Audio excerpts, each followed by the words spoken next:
Get started. Okay, ready when you are. Hey everyone, and welcome to the show. Today we are diving into our part three of the Hearthstone Kobolds and Catacombs card review series.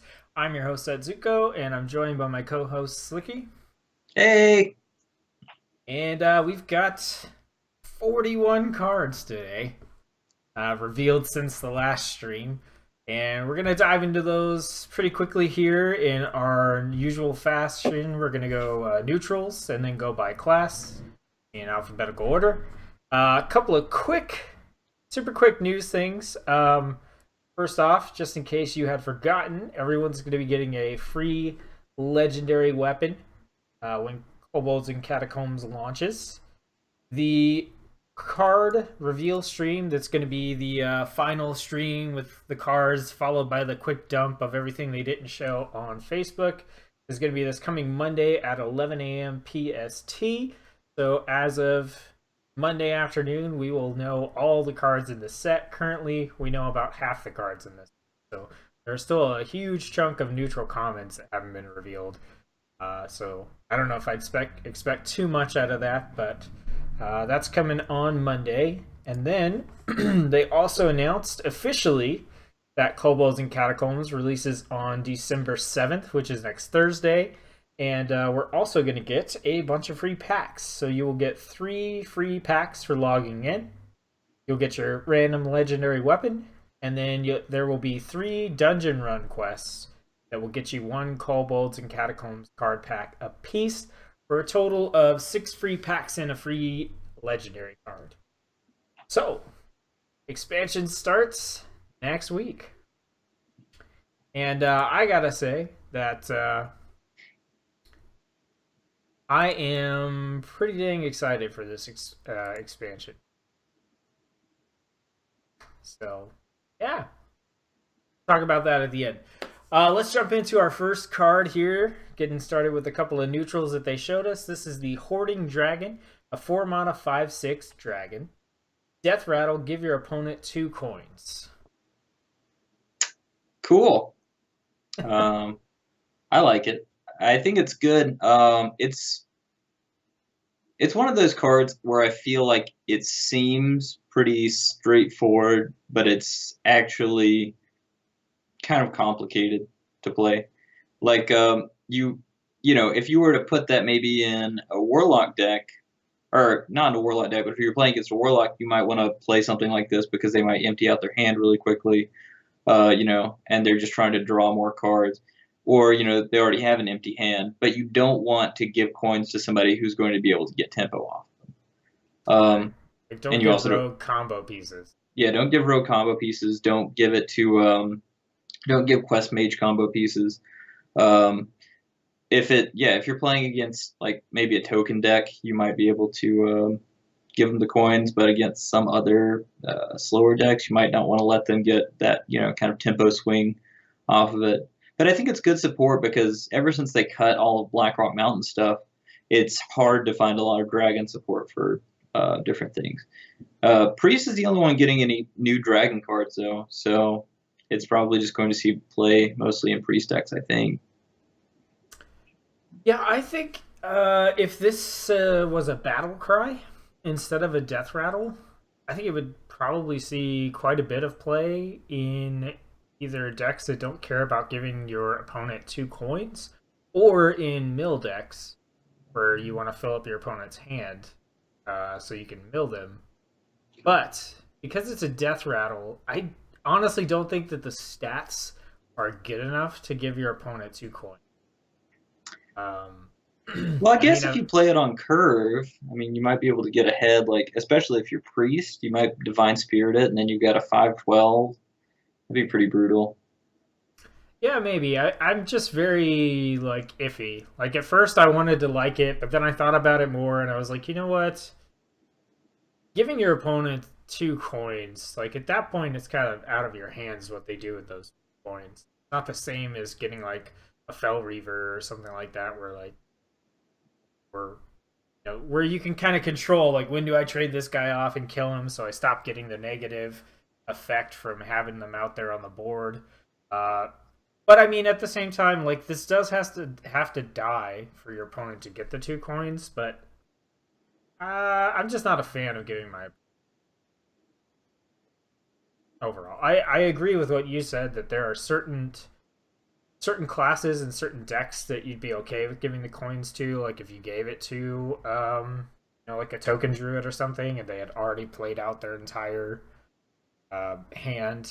Like the coins don't serve a whole lot of purpose at that point. Um, but there are just as many, if not more, classes and decks that you probably wouldn't want to give 2 coins to, and I just feel like because of that, either you'd have to be playing like really counter meta, or you just wouldn't play this because there are too many situations where you know you're gonna lose because you gave your opponent 2 coins instead of win because you put a kind of big minion on them. I think it'll probably see a lot of play in decks that would already run um, the 5 mana 8/8, the Hydra. I Mm-hmm. think because usually those decks, I mean, obviously, if they're playing Hydra, they're not that worried about losing anyways. So, like, they're just full steam, and another 5/6, minion they can drop on 4 right before they drop the 8/8 on 5 would probably complement really well. Yeah, yeah. I right now I'm still want to see what else comes out with this set. See if there's any other kind of dragon synergy. All right, let's move on to our next neutral. This is the Furbolg Mossbinder, 5 mana 1/1 with a battle cry. Transform a friendly minion into a 6/6 elemental. I think this card's bad. You? Yeah. You think it's bad? Uh, no, I don't think it's great, but I don't think it's totally bad either. Um, I think there are 2 places where this could probably see play. I think if you are playing some sort of elemental deck and you have a card that you want to put in, like, so here's what I see when I look at this, right? You're playing an elemental deck. You've got a card that you need to put in there that isn't an elemental. It isn't very strong. Whatever it is, I don't know, Sorcerer's Apprentice or something. You're putting it in there to get your spells cheaper. Just literally just pulling this off the top of my head. You could drop this guy once you've got Jaina out. Transform something that isn't an elemental into an elemental. So you got a 6/6 elemental that can get you your lifesteal and all that kind of good stuff. And then ping this guy and turn him into a water element. So I see that as one possibility. And then the other possibility that I see is in any sort of evolve deck where you just, because the 6/6 elemental should be a 6 cost minion. So if you play this guy and you evolve something that's say 2 mana, 3 mana into something that's 6 mana, or not evolve it, but transform it into the elemental, and then you can play evolve, then you'll get a 7 drop and a 6 drop out of those 2 cards. So those are the 2 kind of places I could see it being played. Outside of that, I probably would agree with you and say that it's bad, but I don't think it's totally without any sort of potential. You're getting a total of 7 stats, but you also have to factor in, what you're losing, because unless you have a really weak 1 drop, you're making something, you're actually seeing kind of a loss in stats for 5 mana. Uh, but I mean, I agree with you though about the Frostlit Jaina. That's a really good point. And since Doppelgangster's rotating out what in March? I think April is usually the first expansion, but yeah, right around there. Yeah, so this could be seen as kind of a soft replacement for Doppelgangster. But right now, you're not going to want to play this in place of Doppelgangster on your 5 slot, because that deck's already going to be running Bloodlust on slot 5, going to be running 2 Doppelgangsters, so your 5 slot's already full. Right now, you don't want to put this in your deck. But yeah, once that rotates out, that might be pretty good. But generally, I think it's a bad card. Yeah, I think overall it's it's pretty bad. I think mainly just for me, what really made me think, okay, maybe was the Jaina combo. Play this, turn something into an elemental, and then you have a guaranteed thing that you can ping and turn into a water element. That Like seems Polymorph. okay. Yeah. Yeah. That brings up a point that I'll revisit as it comes up more. But if you look at the neutrals for this newest expansion, it really frustrates me that there are a ton of commons, neutral commons, that seem like they're specifically made for mage class. Like there are a ton of things that have kind of that like, oh, well, if you put this in a mage deck, it'll work. Anything else, it kind of sucks. And Well, this we is still just have a one of lot to those see. A lot of several. neutrals. Yeah, So, but all right. Let's move on to the Hungry Etten. This is a 6 mana 4/10 taunt battle cry. Summon a random 2-cost minion for your opponent. I'll kick this off and say that I really like this card. Um, I just think overall it's pretty solid. It's got 4 attacks, so haha, priests.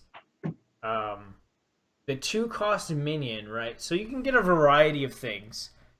Some of them are, like perfectly fine to get. Like if you give your opponent, what's it called? What's the 2-drop 1/1 draw card? Can't think of the name. oh, novice engineer. Yes, you can give them one of those, and then okay, like whatever. On the flip side, you could give them a gastropod. Doomsayer. So here's the thing with Doomsayer. Everybody brings up Doomsayer, Doomsayer, Doomsayer. Okay, if you have this card in hand and you're ahead on the board, don't play it. If you have this card in hand and you're behind on the board, play it. And if you get a Doomsayer, congratulations, you just cleared the board. You were in a position where you were already behind. Like, to me, that seems like a win-win. Just don't be an idiot, and if you're already winning, don't play a 4/10 taunt. Right. Play something else. That's And a if you're really good behind, point. okay. Uh, Kind of the flip side of that though is you are clearing the board, but you're also clearing it on their turn. So it's going to put you kind of back behind again, and you're going to have lost your 4/10 taunt. But overall, I think it's a really solid card. Like there are very few 2-drops that are going to be any form of anything that can contest this. Um, I think your main punish is going to come from anything with poison. Because it'll yeah, instantly kill this. There's other like 2-drops that your opponent can benefit from that have passive onboard effects and stuff. And that's fine. That's a risk you take when you play this card if you don't have a way to follow up and immediately kill whatever it summons. But I think unless it's Doomsayer and you're playing this when you're ahead and it clears your board, which you really don't want it to be cleared, or it has poison, then you don't get punished too hard for this. right. I think it would have a really good fit in priest decks because it has 10 health, so you're automatically looking at inner fire combo, which is great. And if it is a poisonous minion, you'd be able to have potion of madness, probably go ahead and get rid of it, or you have some form of small removal, you'll be able to get rid of it. But and it's nice because priest never had any form of tar minion. They didn't have tar creepers, tar lurkers, tar lords, and high health, low attack minions are best in priest class. So I think it's really good that there's a neutral card like that now that they're able to benefit from. Even though I think as we go through these cards, it'll become really obvious that priest doesn't need any more help, but still, it's good for them to have something like that. Yeah. Okay. Yeah, I saw it and yeah, I just like it overall. Because this is similar piloted shredder. When it died, it summoned a 2-cost minion for you, and it could also give you a Doomsayer or something like that. But it just like it didn't happen very often. Now there's even more 2-drops in the pool. If you go into wild, like at that point, your 2-drop pool is enormous. So the percentage to get a Doomsayer or something like that is even. I think it's pretty good. All right. Now we've got the Arcane Tyrant. It's a 5-mana 4/4 elemental. Costs 0 if you've cast a spell that costs 5 or more this turn. Going back into the mage support thing, This is like all. This is just a mage card. I mean, I'm not saying that other classes don't have mage cards. This is really good in Warlock. You play Twisting Nether or Doom or something. You drop this right after. You already have Ward Presence. That's awesome. Or Flame Strike. It mainly synergizes with large board clears and allows you to get tempo immediately off of that. That's fantastic. It's a really strong card, but I don't like that it seems like it's mainly centered on the new. It's almost like they're making a new quest for Mage, which is just play spells that cost 5 or more, and it's frustrating. And that does seem to be a thing for me, based on some of the other cards that we're going to be seeing coming up. Is the whole something that costs 5 or more, and because they've done that with some mage class cards, I have to agree with you. Um, it does kind of seem that way. Overall, I don't really like these type of cards, these super cost reduction kind of cards. For the most part, just on principle, I don't particularly like them. I think, I mean, there's a lot of applications for this card, but I'm a bit skeptical of it because uh, you've got to have this in hand along with a spell that costs 5 or more that you want to play like this turn. And I'm not saying that it won't happen. It obviously will. There are other cards like this that have what is it, Happy Ghoul, Hmm. right? So that was a card. What was it, 3 mana, 3/3. But if you heal yourself on your turn, then it costs 0. And it saw play for, I don't know, like the first month after Knights of the Frozen Throne came out, and then people just stopped playing it. And I get that it's harder to heal yourself than it is to cast a spell that costs 5 mana or more, but people stopped playing that card. And this does have the elemental tag, but I just think that in order to get this to be really valuable, like you might have to hang on to it longer than you want to. Because you may not have a 5 cost spell in hand, or let's say you have a Flame Strike and this guy in your hand, but your opponent doesn't have a board. What are you doing? You're not Flame Striking an empty board to put out a 4/4. You could just dump this guy as a 5 mana 4/4, but then at that point, like, why don't you just have a different 5 drop? So I don't think it's bad. I don't think that people won't try to use it. I personally don't like it, and I think that it might go the way of Happy Ghoul and see some play and then drop off as people realize there are better things to do with your 5 slot. I think that's possible, but I don't think it's as likely because when it comes to healing, there are really only two classes that heal. It's Priest and Paladin, and Heal Paladin never really took off. And as a matter of fact, Priest Heal never really took off this expansion either because when they made the Shadow Reaper, it immediately shifted towards deal damage. You Right. know, kill things, deal damage. You weren't playing for tempo. You're trying to blow up the board as much as possible.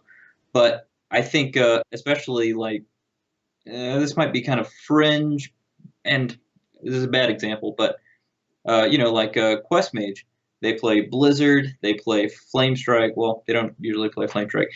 I would say it would go in Quest Mage or something like that, but they're not.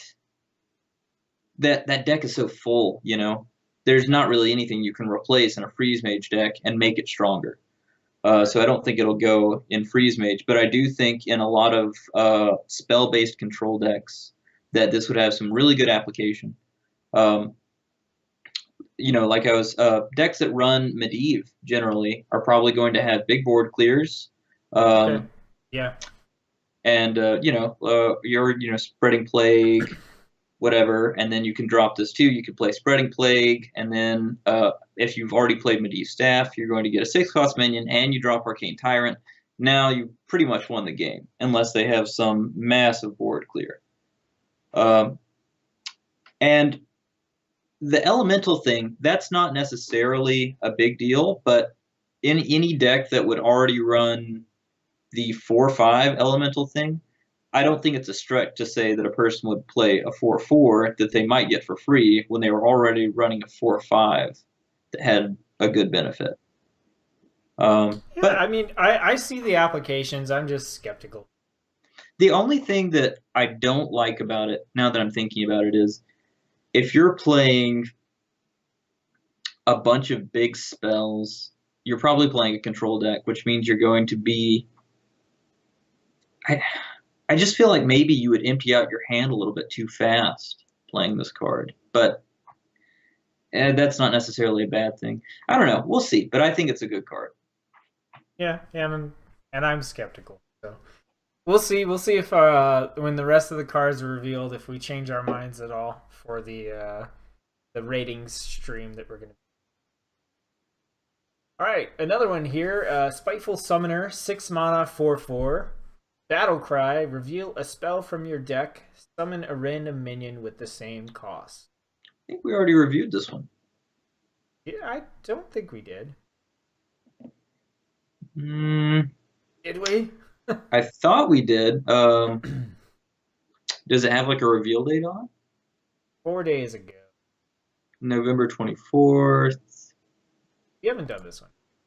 Okay, well, another mage spelly card. I don't think this is just. I don't think this is just mage. It obviously works well in mage. I like this card a lot more than the last card, actually, because it's really easy to get value off of this. That's true. Yeah. You don't need to have like just ultimate infestation in your deck. Like I'm gonna play this 6 mana 4/4 and get a 10 drop. If you get a 3 cost spell, 4 cost spell, like you're getting a 3/4, like you're already getting pretty solid stats for that. And I think like if I toss this into a secrets deck or something, play this out, reveals a secret, summons me a 3 drop along with the 6/6 or the 6 mana 4/4. That's not bad. And I think if you're playing a deck where you just have a few select large spells, then this is pretty good. And I think it's like the reason I like this more than the last card is because you don't have to play the spell associated. Like it has to be in your deck, right? So if you draw it, you're kind of screwed. But if you play this and it shows your Flame Strike, and then you summon a 7 drop, you don't have to play the Flame Strike. You can wait until it's the right time to play that Flame Strike, and you just get extra. Like okay, 7 drop. Like just put in some Firelands portals, some Flame Strikes, maybe a Pyroblast in your Mage, or Druid has like Nourish, Ultimate Infestation. Paladin has Spike Ridge Steed, or maybe Dino Size. Like there's a lot of ways to get really big minions out of this. I think you Yeah. don't even need to. It is kind of a RNG based thing. I thought we talked about it because I remember us talking about that. I feel like sooner or later there's going to be a spreadsheet that comes out that's like, okay, well, what cost spells you're going to have to put in your deck to where you're actually going to see a lot of value off of this. But I think you're right. It would be like as long as you have some 3, 4, 5 cost spells, you could Oh, see that how might have been the Raven. maybe it was the Raven. Yeah, Um, because the Raven is the same kind of deal of spell, and yours is the most or something, like you get to draw it or whatever. Something along Jousting. those lines. Yeah. Yeah. Ghetto Joust. So yeah, I think this card could be decent if there's a deck that can afford to not have 1, 2, and cost spell. Yeah, I'm kind of thinking about what 6 mana slots do you think are going to be swapped out for it? There really aren't that many big 6 cost minions right now, though. I don't think because I mean, seven's the big slot. you're not going to swap out your Savannah High main and throw in a Call of the Wild to put 2 of these guys in. Right. But I That might think be there's other fun. places. Yeah. There's other places you could. So okay, let's talk about the Grand Archivist. Archivist? Archivist? Archivist. It's probably Archivist. Grand Archivist. 8 mana 4/7. At the end of your turn, cast a spell from your deck. Targets chosen randomly. So this does actually cast the spell from your deck. So it removes the card, casts the spell, gone. This is a deck building challenge kind of card, but I think it's awesome. Now, do we know? I assume that it actually gets rid of that card in your deck. Does it, Yes, or does it yes. not? It pulls the card out, plays it, card's gone. Okay. Spell has been cast. Spell has been cast. I think this is a really good card, especially in Druid decks. You think you get, well, like Ultimate Infestation might be kind of bad if it hits face, but at the same time, you're still going to get all the benefits that it gives you. If it casts Spreading Plague, that's going to be a 6-cost card you play for free. Might not always be good, if you're in a bad spot for it. But like if you think, okay, well I'm going to be behind on board, then if you play Swipe, it's going to hit a bad thing, or hit an enemy card. If you play Spreading Plague, it's going to be positive. If you play Ultimate Infestation, it's probably going to hit an enemy minion. There are a lot of situations, especially if you put a ton of AoE into your deck, where this is just going to be good. But then it becomes like, well, do I want to spend all of those spells when I don't necessarily know if there's something good that's going to come of it? So I think the mana cost is kind of high, because I think there's a lot of cool things you could do with this card if it were cheaper. I'm just concerned that by the time you get to 8 mana and put this down so it starts doing cool things, like a good portion of the game is already gone. And to me that sucks, because I love the concept of this card, and when I saw it, the first thing I thought of was like, put this in a Secret Mage deck where like I really don't care what secrets get put out, but he's just putting out free secrets at the end of every turn. Mm-hmm. Okay. And then the thing that I like about that is it's in chaos, right? Because you didn't play it, so your opponent can't read you to know what secret you put out, and you're not like playing. It's totally random. Like you just put a secret out, and your opponent's like, "What the? I don't know. How do I play around this? Like, how do I check for the secret when I can't use the knowledge that this is what my opponent most likely would play at this moment." And so I thought that was really cool, but I also think, like I said, that by the time you're able to play this out for 8 mana, like it might be too late to do a lot of cool stuff. Definitely has some applications, though. It looks like we're going to be headed towards some slower games. I'd like that. Yeah, yeah. Uh, Except for the priest stuff to get to. Oh man. oh, it would also be really good in a like a freeze mage deck, I think, in the sense where it's mostly Frost Novas, Blizzards, and Arcane Intellects. It's pretty much all AoE and then defensive spells. So that's always going to work out in your favor. Now you might not want to be casting Frost Nova at the end of your turn, but I don't know. I feel like this will see some fringe play. I don't think there's going to be any deck that's made or broken by this card, but I definitely think it'd be a lot of fun regardless. Yeah, I think it'll make for some interesting decks that won't be tier 1, Some cool videos. 3. Yeah. And I think, yeah, that was the last of the neutrals. So we're moving on to the class cards. We have one Druid card. It is the Druid non-weapon legendary, Ixlid Fungal Lord. The 5 mana 2/4 elemental. After you play a minion, summon a copy of it. I like this card. And the biggest reason I like this card is because I feel like this pushes away from Jade Druid. Every Jade card is summoned by another card. So you're not going to get extra benefits growing your Jades based off of this card. So in that sense, it's not going to be as useful. I mean, you can get 2 Ayas, but that's like best case scenario.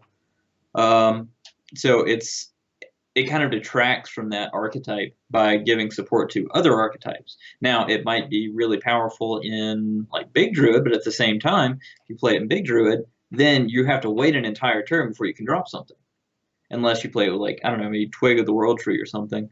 So really, it seems like the only kind of deck that Druid has that's going to benefit from this is Aggro Druid, which I don't really like, but I mean, even then, it might be too slow for that. We'll see. Yeah, I saw this and I was like, man, 1 mana off. I would love to be able to drop this and then like Leroy. Just Oh, that'd be cool. I mean, it's not a huge combo or anything. It's just 12 damage, but you know, Yeah. like I don't know. I haven't been playing enough Druid lately to be able to think of the kind of combinations that you come up with for this, like right off the top of my head. Um, yeah, I'm really uncertain about this. I'm not excited for it. Um, because it has to stick on the board and it costs 5. I mean, I could see some applications in Wild, like play this guy and then play a Sludge Belcher. Woo. Or well, yeah, it does seem like a very wild centric card now that you say it. You could play this and then or you could play Aviana first, then you play this, then you play whatever giant minion you want to play, and then you get 2 copies of that, and then it's just game over. Or it would also have really good application with giants. Just get 2 free giants for the price of 1. That's true. So Yeah, and I definitely think it's just a matter of like it costs 5 mana, so the really great things to copy would be, big stuff. Or like let's say you're gonna play like a Brand Bronzebeard. Get 2 copies of that. It's like, well, even if you do that, like at that point you've used so much mana that you still have to wait till the next turn and hope that it doesn't all get killed. well, it would be tough to kill 3 minions, though. I mean, unless you had like Flame Strike or something. Or that priest card that we're getting to. um, so yeah, I think there's definitely applications for a card like this. I think any card like this that has a very generic effect that can be really powerful when combined with the right set of cards will definitely see play somehow, somewhere. Might not be this expansion, but I fully expect to see. I wish, but now that I think about it, this card is really similar to the Spirit Singer that triggered Death Rattles when they got played, 4 mana, and that card didn't see any play at all. So this might end up being in that same kind of, well, it would be great if it costed 2 mana kind of, bin, where it's just too Right. slow by itself. And that's kind of what I was leaning towards, is just the fact that there are probably some strong cards you could combo this with, but I don't know that there's enough low cost cards that you could combo this with, especially in Druid. I mean, if this were in Priest and it was like you could play this and then play a Radiant Elemental, get a copy of it, like, okay, like then we're like, okay, go down the path of, all right, super cheap spells and stuff, but it's in Druid. Yeah, I don't know. We'll have to see. All right, next up we've got Hunter. I think we have 1 Hunter card, and it is the Hunter Spellstone.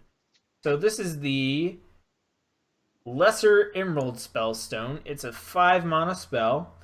Summon 2 3/3 wolves. You need to play a secret to upgrade it, which it will then upgrade to summon 3 3/3 wolves. Play a secret again, and it upgrades to summon 4 3/3 wolves for 5. So the first thing that came to mind when I saw this was, okay, so we're playing Secrets in Hunter. We've got this card in hand. Where does that make sense? And I think it probably makes sense in the big, maybe control recruity type Hunter we've been talking about, where the first couple of turns you're playing, some secrets, some wandering monsters, stuff to kind of defend yourself and build up. So that would make sense, and then you get to put out your 3/3 wolves, and that kind of ties back to how I was saying in the previous video. There are ways that you can still use some beast synergies in a deck where you only want to have big beasts, like this. This will summon you some beasts, which you could Houndmaster or do whatever beast synergy there was that you wanted to be able to do with it. That being said, I don't know if I like it because it's a 5-cost card that you have to keep in your hand. You got to play your secrets to upgrade to it, and then it summons you 3 3/3s, which gets murdered by like almost every commonly played AoE period.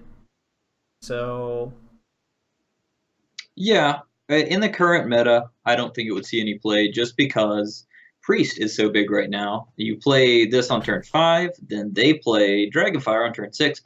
All of your wolves are dead. But the thing I do like about this card is that it's really easy to upgrade. You can play a Yes. 2 cost spell, and you can get the 3/3, one more 3/3 wolf, or you can just put in the very strong 3/4 cloaked huntress, and then you can just play 2 in the same turn, and now you have the fully upgraded spellstone. You're able to get 4 3/3 wolves, which is a higher stat line even than Bittertide Hydra, um, as long as your opponent doesn't blow up the board. But that's I think it's a really good card, assuming that the meta changes a lot. But in the current meta, I don't think it would see any play. Did you ever play Secrets Hunter? I didn't. I hated Secrets Hunter. I thought it was the devil, but I Do you never think played this it. would fit in there somewhere? I never played it myself. Yes, because the thing about secrets in Hunter is they're so cheap that usually really early in the game your hand is empty. And there's not that much good draw when it comes to Hunter. So having one card that gets you 2, 3, 4 minions on the board when you don't have any cards in your hand would be very handy. Haha. Ah, no pun intended. uh, okay, okay. I mean, I'll probably experiment with it, even though, like, just on a personal level, I'm not very excited about it. All right, we got a bunch of mage cards to look at this time, and we're gonna start with the Arcane Artificer. 1 mana, 1/2 elemental. All the elementals for mage this expansion. Whenever you cast a spell, gain armor equal to its cost. I think this card's busted. I think it's really, really, really, really, really strong. It's going to see play in a ton of decks. I wish I had more health, but like turn 8, you drop this, play Flame Strike. Now you have 7 armor. So you paid 1 extra mana for 7 armor. Or you play Blizzard on turn 7, 1 mana, 6 armor. And if you get lucky, they don't kill it. You play another spell. I think this is an incredibly powerful card. Yeah, I agree with you. And I actually really like this. I don't know how I feel about mage getting more survivability, but I still like the card. I like mage being able to get armor in this way. The only other way you've had to really get armor has been ice block, or not ice block, Ice Barrier. ice barrier. Yes. Yeah, I agree with you. I think this is gonna be kind of a bonkers card. I I mean, don't think it would be that good in Arena, but definitely be good in a constructed deck. yeah, in constructed for sure. Arena, I don't know. It's also an elemental, so that's pretty good for mage. I don't think that it's really that big of a deal. Um, Yeah, I its stats played, don't really do that much. yeah, I played a little bit of Jaina Elemental Mage when Knights of Frozen Throne first came out, and it did really well because people didn't know how to deal with it. So I'm not sure how good it would be to have even more survivability with this card in there. Um, Well, this might so be kind of a soft nod to the fact that they're almost definitely going to rotate out Ice Block next year. So they're like, well, Ice Block's going to be gone. So here's, instead of that whole extra free turn you get, well, here's armor that might, be kind of similar. yeah, I have a feeling Ice Block is going to be gone as well. I feel like it is very limiting, and there's so many mage decks that just rely on Ice Block. Uh, or even if they don't, they just toss it in there because it's a free turn. You would otherwise die. So yeah, Yeah. good What did card. Hearthstone say I about like it. this? Meta Uh, defining? very Very good. good and playable for the most part. I agree. All right, next up we have the Leyline Manipulator. 4 mana, 4/5. Another elemental. Battle Cry. If you're holding any cards that didn't start in your deck, reduce their cost by 2. I hate this card. You hate it. I, I hate this card, not because I don't think it's good. I just don't I don't like it. it's a common complaint that I hear all the time from the different streamers and podcasts and things that I listen to. You know, where when you start getting this mage where it's really, really powerful to put all this random crap in your hand, uh, that is then like glyph, primordial glyph, stupid. All right, you discover a card, it discounts it by 2. That's already bad enough. So now there's plenty of other ways to generate random spells with mage. The new spellstone, you've got babbling book, you've got your Kobolds tome, you've got all these ways to generate these random spells. Primordial glyph, like, okay, so you get flame strike off primordial glyph. It's a 5-cost spell. You play this, it's a 3-cost spell. Maybe you play another one, it's a 1-cost flame strike. Like, I hate it because of that. Because they're going to be like, if that type of mage is in any way good, it's going to be so annoying to play against. I bet that's why they're putting in all of these cards that support really expensive spells, is to keep people from relying on these incredibly cheap spells. But maybe not. The one thing I do like about this card is that it doesn't. I feel like it's not going to see play in Quest Mage, which is where it would have the most application. Right. Because, like I said, that deck's already full. So I think it's, yeah, I think you're right. It's really strong, but I don't know. Like usually with, well, yeah, it's probably really strong. I hope We'll it's see. bad. I don't think it's I bad. hope it It's a doesn't 4 work mana out. 4/5, so at the very least, it's a Chillwind Yeti. But you know that one card that Rogues got never really saw that much play. That did the same exact thing and had good stats. So see, Right, but the problem I think with Rogue is in that card is it never like mage spells are just so much better than random bullshit from a different class. Uh, you know, like sometimes you get lucky on the rogue pulls and you get stuff that you can use. Sometimes you get stuff that is total garbage and absolutely awful to have in your hand. So it never really felt like the card slot that you were investing in that discount really paid off. Whereas this one, I think, like most of the mage spells that you get, even if they're not the exact thing that you wanted or ideal, like they're still just generally good. Like, say you get a secret that you didn't particularly want. Is there any reason really not to play the secret for 1? well, yeah, I mean you might get unlucky and get a bunch of shatters. It'd be pretty bad. But yeah, no, you're right. In general, yeah, that's true. And I think they also rotated out Burgle at the same time they rotated in that card, which made it less usable. Yeah, because it was the And same thing with the even if you use the legendary Lillian Voss or whatever for the rogue to transform spells in your hand into, you know, random spells from your opponent's class or whatever it was, like that's still, it's so much setup to then do the discount. Whereas this is like, okay, I played the spellstone. You know, I got 2 or 3 cards. I played Babbling Book on turn 1. I throw out a Kabbalist Tome on turn 9 and then follow up with this guy. Like, it's just so much easier to get a big hand of cards like that and then just discount them. right. Yeah, I don't want this card to be good, but I think it will be. All right. This is the most recently revealed card, I believe, unless they snuck something out on us. So it's the one I've had the least amount of time to look at. This is Dragon's Fury. It is a 5-cost spell. Reveal a spell from your deck. Deal damage equal to its cost to all minions. Big spells again, right? Yeah, big spells. Pyro, just have these and Pyroblast.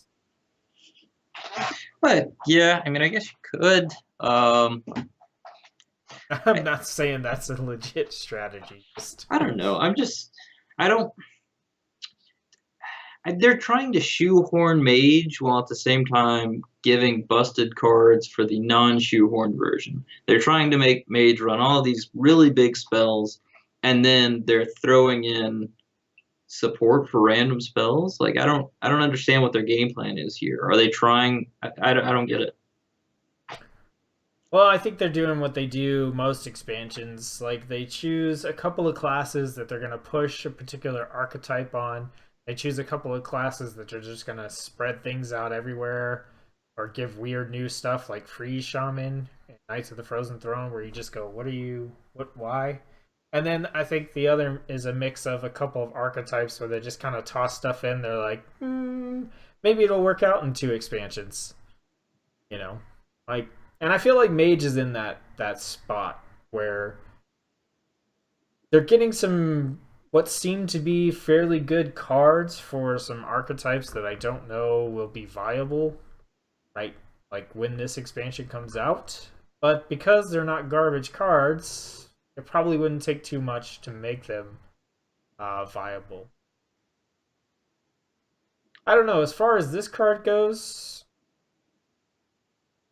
I mean, I think it's hard to evaluate because it just depends on what's getting played. Like, what type of mage are you playing? Is this a better board clear than a flame strike or a meteor, or is it better stall than a blizzard?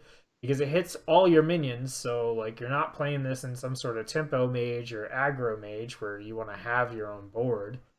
You're playing this in some sort of control mage, and I feel like mage already has lots of good AoEs that are more controllable that probably match up better to what you would actually want to be doing to your opponent's side of the board and aren't random based on a spell that's revealed from your deck. Because what Right. if you need that 4 mana flame, that 4 damage flame strike, and you play this and it gets your arcane intellect or something? That could screw up your entire defensive play. Right. Yeah, and I mean, it's I don't know, it seems unnecessary to have something like this because for 3 mana, you already have Volcanic Potion, which does the same thing. Or for 5 mana, you could do Frost Nova Doomsayer. Um, so I Which guess is this way could be more seen. reliable. Well, it's 2 cards as opposed to one, but then it's like, okay, well, if I take out my Frost Novas, my cheap spells, then and I only keep the big spells, well, then Dragon's Fury works every time, but then I don't have any early game stall, so I have to draw Dragon's Fury. So, Yeah, and you have to draw it before you draw your big spells. right. So it's, eh, I feel like I feel like there are good substitutions for this card that already exist. So, Yeah. seems unnecessary. Yeah, that's what I think. So let's move on. I think we got two more mage spells. Uh, I think this will probably show what type of players we are, whether or not we like this particular card. This is Deck of Wonders. It is a 5 cost spell. Shuffle 5 scrolls into your deck. When drawn, cast a random spell. And the scroll, just for clarification here, uh, it's when it gets drawn, it says cast a random spell, draw a card, cast this when drawn. So it works kind of like the ambushes do from is it ambush? I think it's just ambush, where It's you'll beneath draw the grounds. beneath the grounds. So this card will get drawn from your deck. It'll cast a random spell. It'll get discarded, and then it'll draw you another card from your deck. So it's never like a dead draw. You just basically, whenever you would draw this card, you cast a random spell and draw a different card. I like it. I would play it. I uh, don't think it will see any competitive play because it's just too crazy. yeah. Um, like you might fireball at your own face. You might pyroblast your own face. You don't know. Um, but I like. Is it just mage spells or like if you were a rogue, would you actually have a possibility of playing rogue spells I or think no? it's Yogg style. Yeah, let's see. You can't pick the targets. The random spells don't count towards things like Open the Way Gate or spell trigger cards like Violent Teacher. The spells can be from any class, much like a Yogg Saron hopes in. I I I've will already play it started because coming it's like up a with a deck less. idea for this. Okay, like I heard this and initially I went, "Wow, that's bad." Then my second thought was, "Ooh, I want to make a shotgun mage where the idea is just to like constantly loose random crap everywhere." Which I know kind of goes against what I was saying about getting all those random cards in Mage. I said it'd be annoying to play against, not that it wouldn't be fun to play. Total difference there. And I do like just making the best of what I can with random situations, and I'll definitely play this card. Uh, I may not try to ladder with it or rank up with it, but I'll play it, and I've already got the deck concept. Shotgun Mage. I just need to make it make sense. So that's what I'll be working on mage wise. I have a couple mage ideas, even though I feel like overall, based on the cards I've seen, I'm not super excited for mage. I do have like 2 or 3 deck ideas for mage. I like this card, but I think it's bad. Yeah, I think it's bad, but it's awesome. It's an awesome bad card.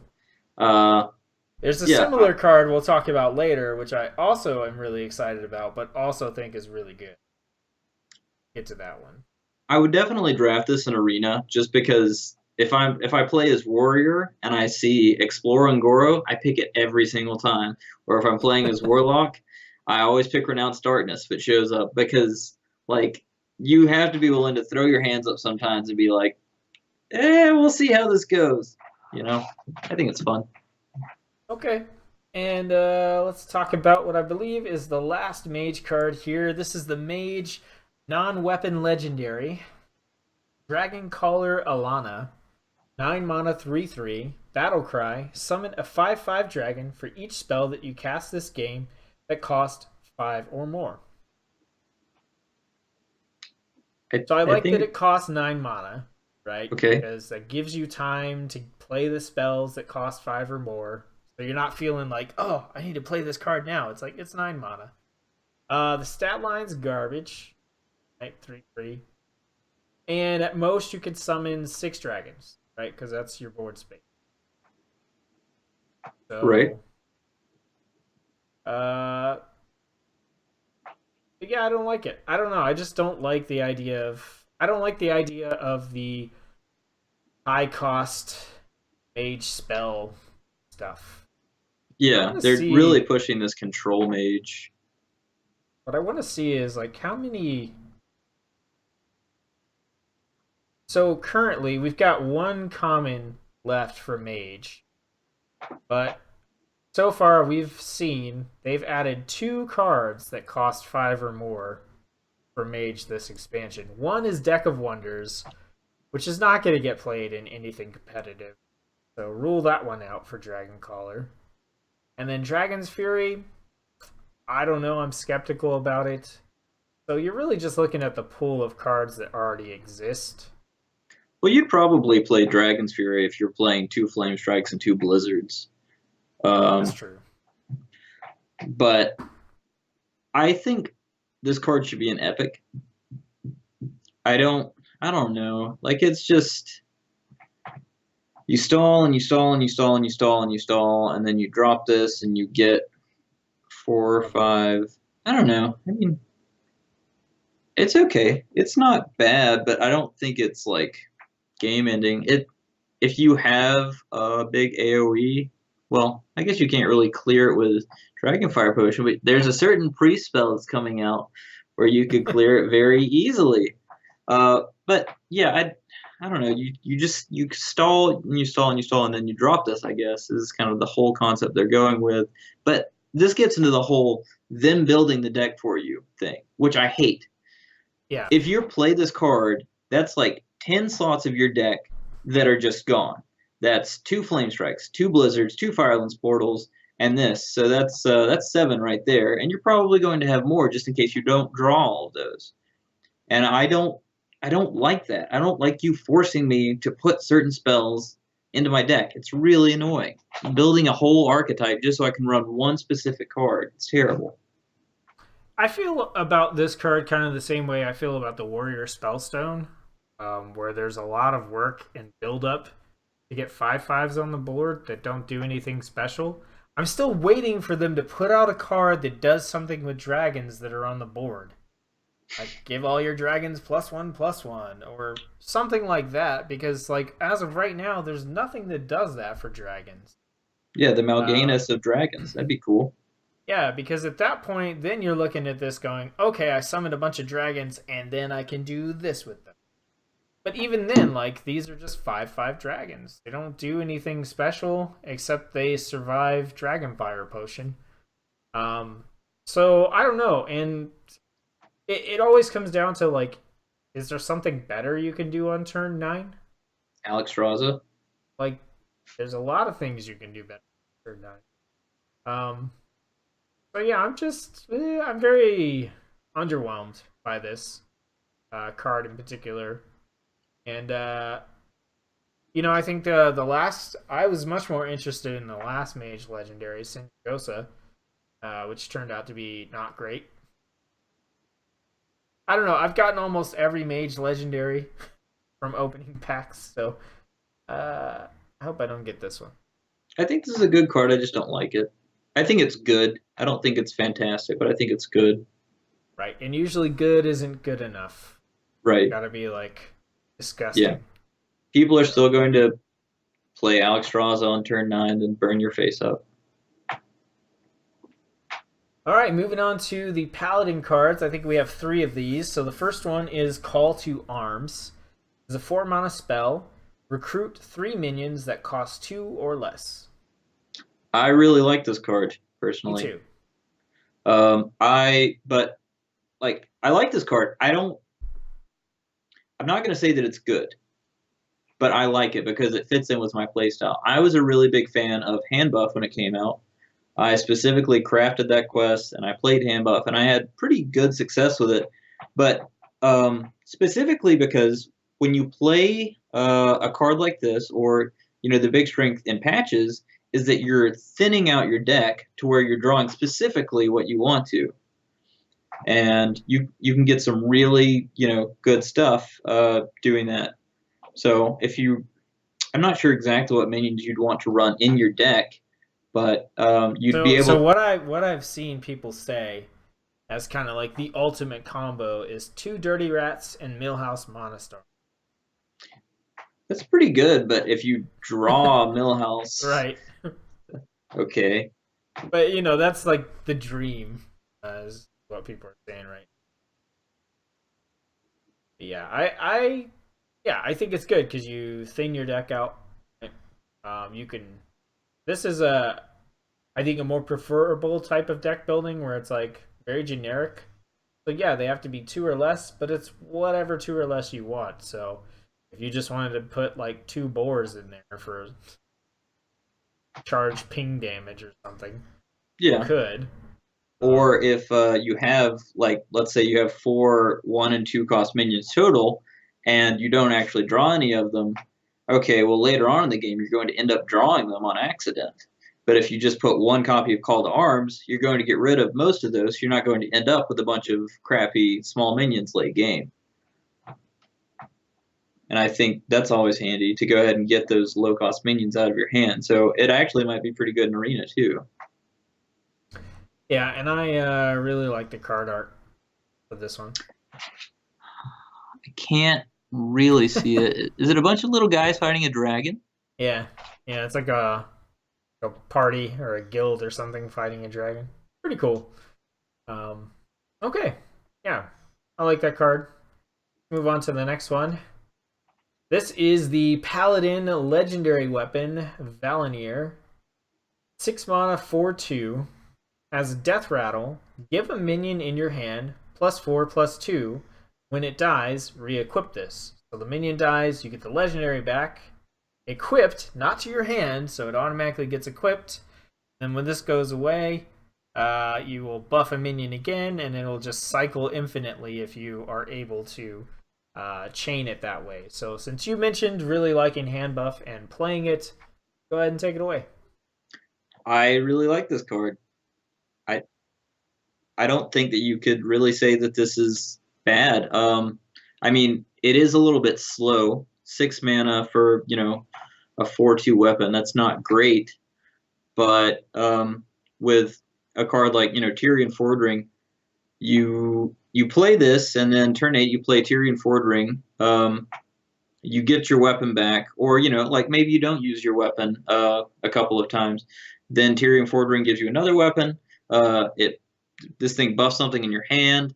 You play the thing in your hand. It eventually dies. You get the weapon back. You're just cycling through weapons the entire game.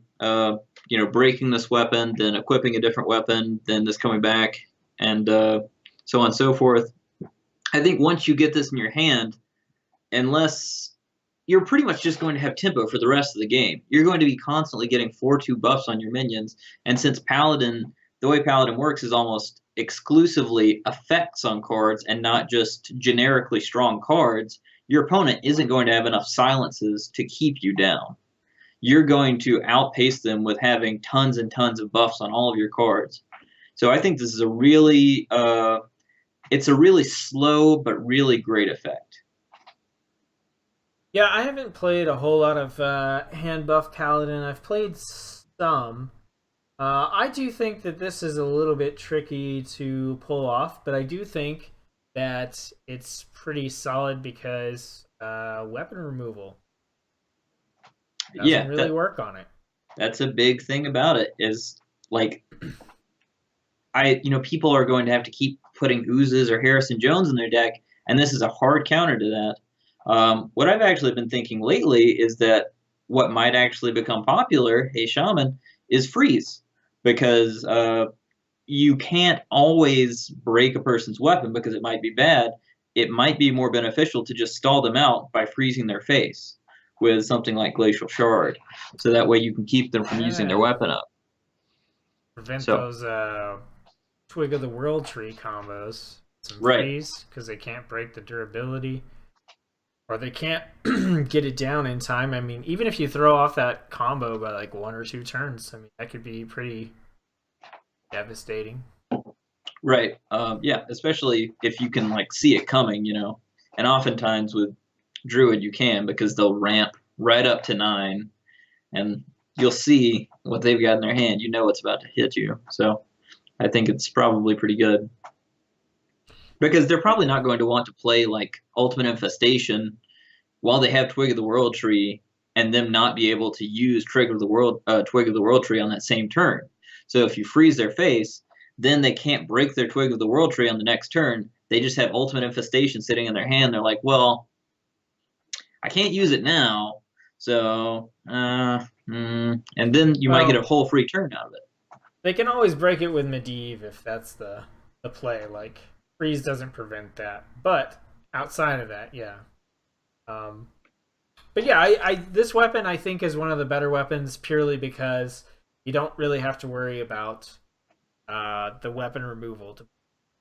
And I think that any weapon where you can just go, even if it gets removed, I get a benefit out of it, is pretty solid, and we'll probably at least see some experimentation. Yes, I will play this. All right, let's talk about the the last Paladin card for today. This is the Paladin non-weapon legendary, Lynessa Sunsorrow. 7 mana, 1/1, so killer stats. Battle Cry. Cast each spell you cast on your minions this game on this one. So let's check out the card clarifications real quick. Spells cast on Lynessa are done so in a random order, not the order the spells are played in-game. The spells cast on her do not count towards the Paladin quest. And a spell cast on her through Battle Cry, which the adaptation at random, you do not get to pick. They phrase that oddly, but I guess that just means you can't adapt her. Well, I think as you want. I think a spell cast on her through her Battle Cry. Oh, okay, that makes more sense. So yeah, if you were to do this, or if somehow you had cast like a Druid card with a choose one on her or something like that, like it would be chosen randomly. The one other clarification I want to make is that it doesn't say buffs. It says spells. So you could lay on hands a minion, and it'll cast Lay on Hands on her, which will heal her for nothing, but it will draw you 3 cards. So that's one of the possibilities. Like, it doesn't have to be a buff. It's just whatever spell, and that can be both good or bad. So I like this card a lot. Yeah, I think it's fantastic. When I used to do the quest paladin, a lot of times the problem you would have is generally when you're doing the hand buffs.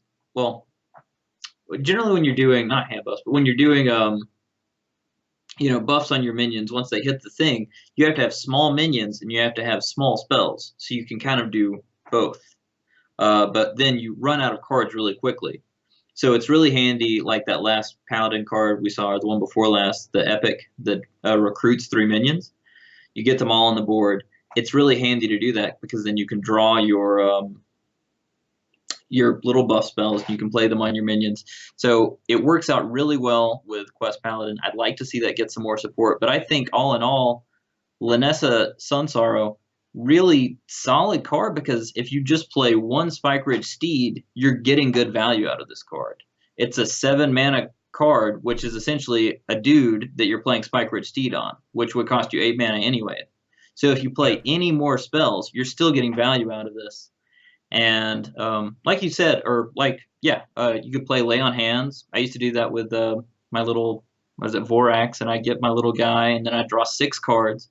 The card draw is always a big problem when you're trying to do the whole Quest Paladin thing. So, yeah, I think there's no way this won't be a good card. And everybody's going to say, oh, you can silence it. Yeah, but can you silence this and silence the Spike Ridge Steeds and silence Tyrion Fordring? Like, how much silence are you actually going to be running to where you can take care of everything that a Paladin can do? It's not possible. And that's the thing. People say that you're going to be running weapon removal, you're going to be running silences, but they say that every expansion. Literally every expansion, it's always, silences and weapon removal, and here comes, big game hunter again, and Well, yeah, if you have the perfect card for every situation, then yes, you'll always be on top, but that's not going to happen. Right. Yeah, you can say that there's a hard counter for literally every card in the game, because there is, but you don't have all of those in every single deck you have. It just doesn't exist. Like, what are people, you're gonna run like 2 ofs of Ironbeak Owl now? Like, okay, sure you are. Yeah, I remember when Entomb was a card, everybody was like, Entomb says hi. No, there's other things. Yeah. I think this will be card. You might have games where you play this and you get a bunch of buffs and you're like, yeah. And then they silence it and you're like, all right, this was the game where they silenced it. But there are plenty of other games, like they're not going to. And also, it comes out on turn 7. They silence this. Oh, what comes out on turn 8? Ragnaros or Tyrion Fordring? Who cares? Right. Okay. I like the art for this one, too. Anyway. Let's talk about these priest cards. Alright, we're going to kick it off with Twilight's Call. 3-cost spell. Summon 1/1 copies of 2 friendly Death Rattle minions that died this game. Works with the priest quest, correct? Summon Death Rattle, I believe, not play. Yeah. That sounds right. Probably in the comments. Waken the Makers. Summon 7 Death Rattle minions. Reward Mara, Warden of Hope. Yeah, so this is 2 things have died. So you've played 2 minions. You play this, you're up to 4. Like, I think this, could make that Quest Priest a little more viable. I think a big problem that a lot of people have when they make the Quest Priest deck is that they want to put in really cheap Death Rattle minions just to finish the quest early. But I've always felt like the entire point of that quest is that you finish it late, then when you're low on health, you heal yourself back up, and then you keep going. I hope people don't try and play this with cards like Loot Hoarder and the Mistress of Mixtures. But if people start running cards like Karen Bloodhoof or Well, Yeah, that's you what the know, Zoth Priest did a lot of the times, would run really strong death rattles, so at the end you could drop the Zoth and get a bunch of those powerful death rattles back. And the way that I see this is you can do the same thing, but with this spell you can get really specific. Like, let's say you're in Wild and you're like, okay, I want Sylvanas, I want Karn, and sludge one other belters just guy for or the taunts. sludge belchers, right? So that's what you put in there. You get them onto the board. If you're playing this game where you're going longer term, so you can eventually drop into Zoth. Now you can play Twilight's Call, and boom, there's two. If you run in two copies of this in your deck, that's four of the death rattles you need to get the quest. So like, I just see it as a possible way to even better trim out death rattles you don't want, like the filler. You can get exactly what you want, drop Nazoth, and I'm not sure if I want to say Nazoth would bring back the full stat It versions of would. these minions. Yeah. Yeah, so yeah, you're good there. So I think that's a possibility with this card, and I don't have the priest quest, but it's one that I always kind of liked, but I didn't like the fact that it said play death rattle minions, and it felt like, okay, you have to play these death rattle minions. So This I'm kind gives of you on the some fence. flexibility So with that though, because now you yeah, don't have to just run 8 death rattles. You can run, and you shouldn't. You shouldn't be putting a bunch of crappy death rattle minions in there. You should be running, especially with this card, weak or moderately strong minions that just have really strong death rattles. You might even run Twilight Summoner specifically for this card. Probably wouldn't be a bad idea. And there's also some cool, tricky stuff you could do with probably the next card we're going to reveal. So, like maybe if you, well, we'll get there, and then I'll talk about it. Just some ideas I had. okay. Well, let's jump to the next one. This is the Priest Spellstone, the Lesser Diamond Spellstone. 7 cost spell. Resurrect 2 different friendly minions. And then you have to cast 4 spells to upgrade. That's a lot. Then it upgrades to Diamond Spellstone, which resurrects 3 different friendly minions. Cast 4 more spells to upgrade. It upgrades to the Greater Diamond Spellstone, which will resurrect 4 friendly minions. So So if you don't have Lyra, don't bother. I'll get my thoughts out of the way, because they're short and they're sweet. I think the mana cost is too high, and I think that the condition to upgrade the spells is too steep for this to be super great. But I also don't play Lyra Priest at all, even remotely, so this is not in my wheelhouse of stuff that I'm looking at. Yeah, it's like, no, I don't want to play this kind of priest. And so for me, it's a dud. But I could see how resurrecting 4 different friendly minions in a deck with very specific minions could possibly be good. I still think it costs too much to upgrade. I just think it's really bad altogether. If you're running a Lyra deck, you're probably not going to be running that many minions anyways. If you are, they're probably mostly going to be draw minions. You might have, Raza in there, which is a 5/5, but you're probably also going to be running Kazakus, and Kazakus already has a revive minions feature. Yeah, like, what are you going to be reviving? A loot hoarder, yeah, a novice engineer, and yeah, you're not going to be playing 12 spells in the same deck where you're going to have a bunch of strong minions you're going to revive. If this costed, like, I don't know, 5, and said for every death rattle minion you play, like, a different class has, revive a friendly minion, that might be good.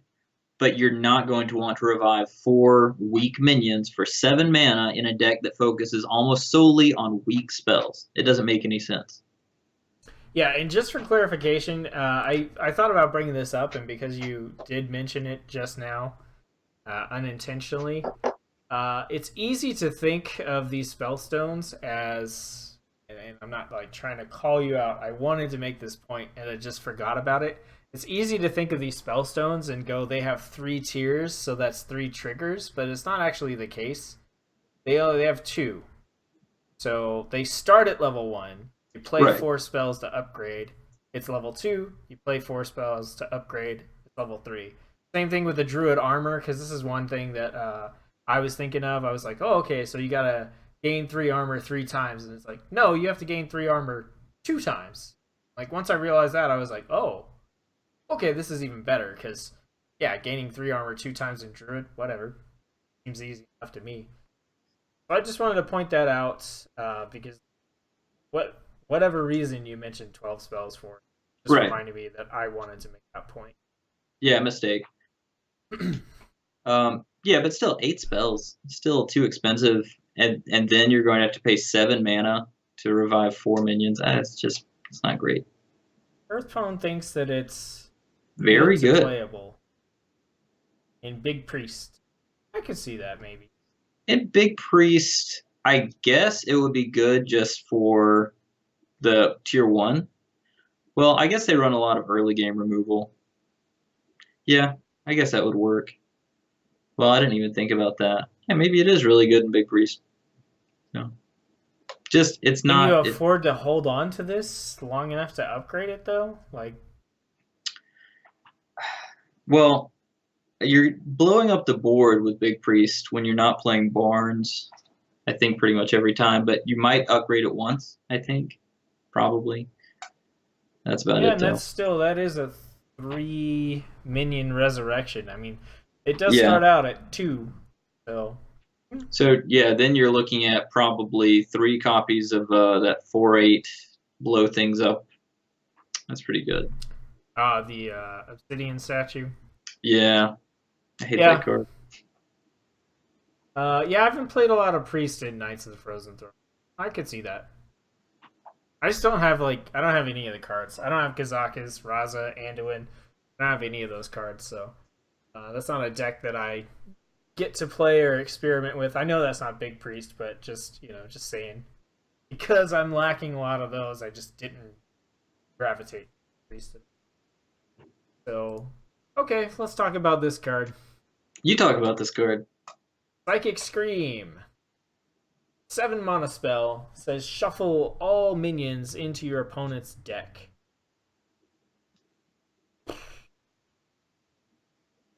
I think I think this is the card that I hate the most so far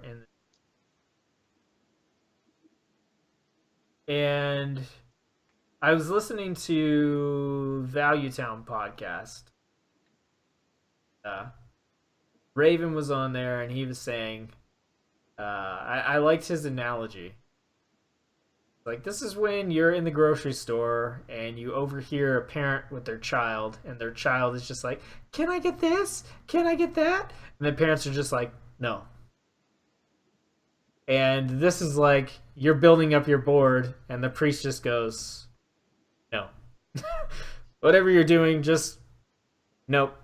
Sorry. Your death rattles don't trigger.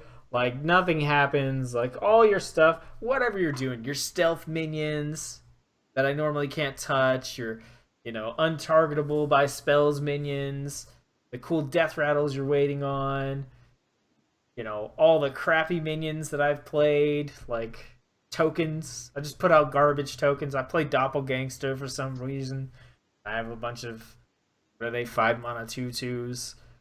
For whatever reason, it all goes in your deck. So not only does whatever you're trying to do on your board just go, nope, but you can have everything on my board.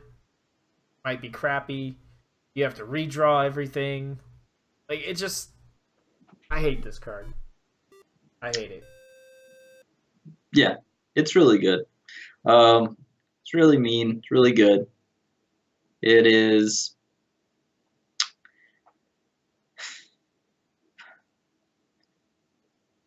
Everything good?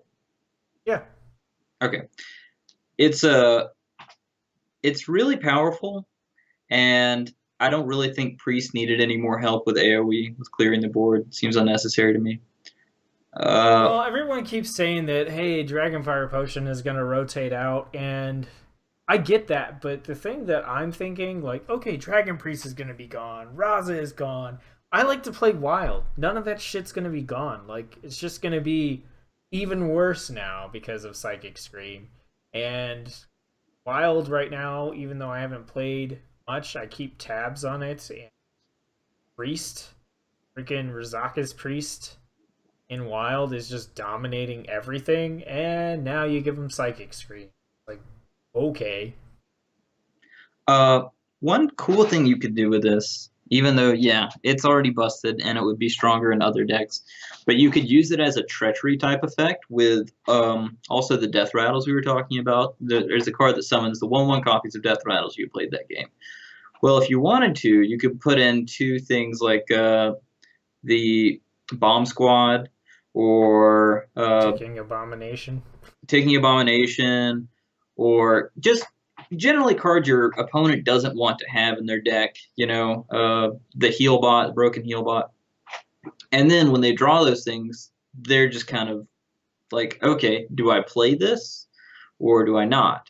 And you get benefits from it, and they probably won't because you've built your deck specifically to counter cards like that.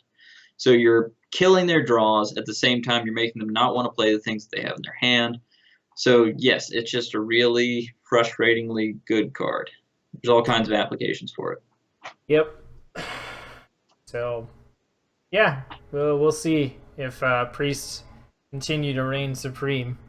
Let's see if it's meta defining, because I bet it is.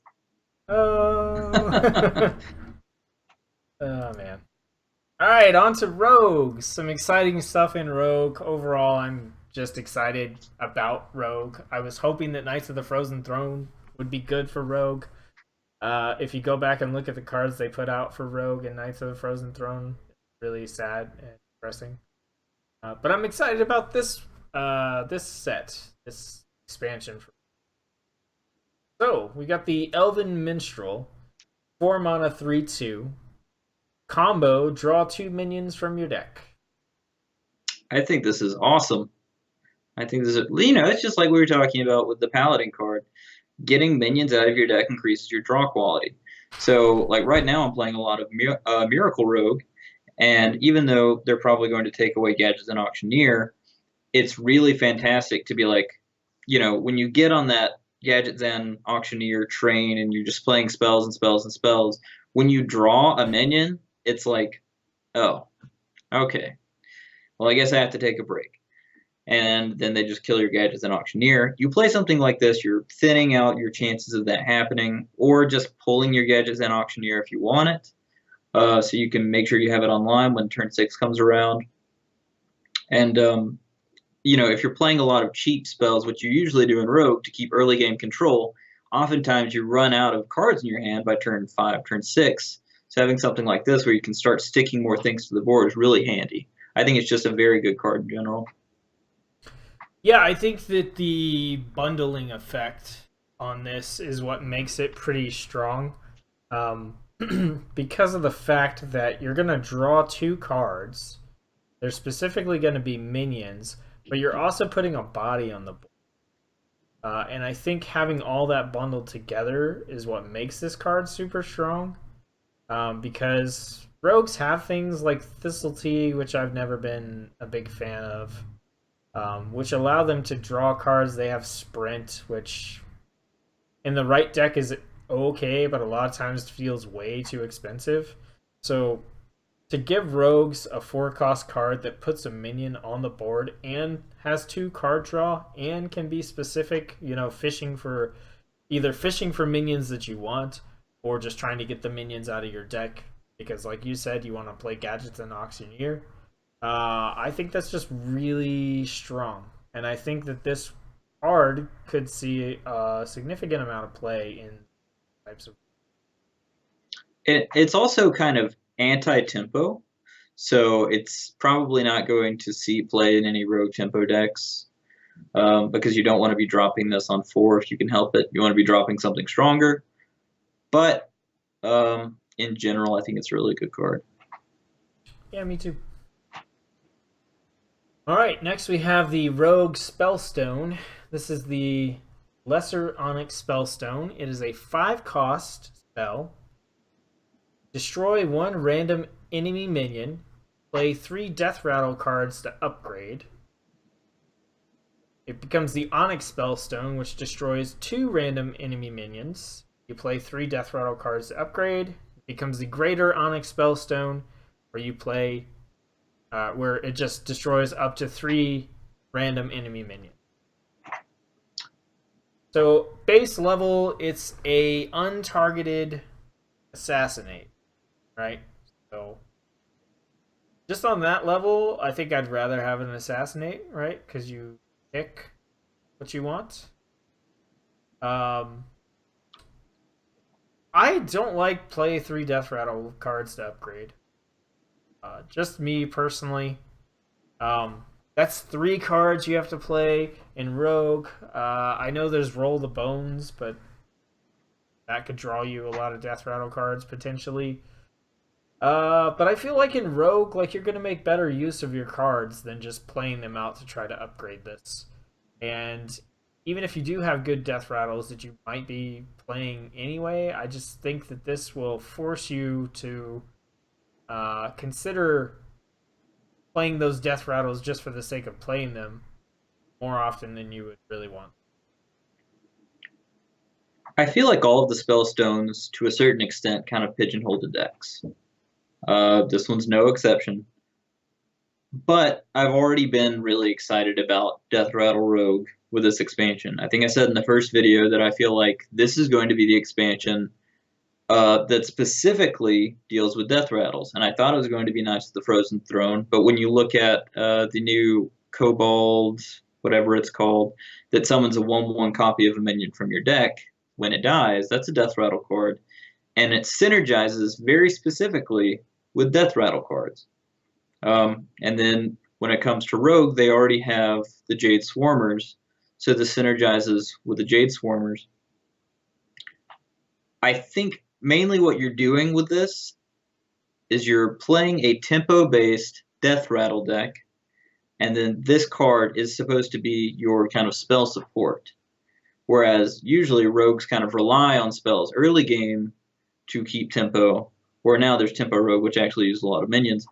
But you're playing a Death Rattle based deck, and then, you know, Dark Bargain is a 6 mana, discard 2 cards to kill 2 random minions.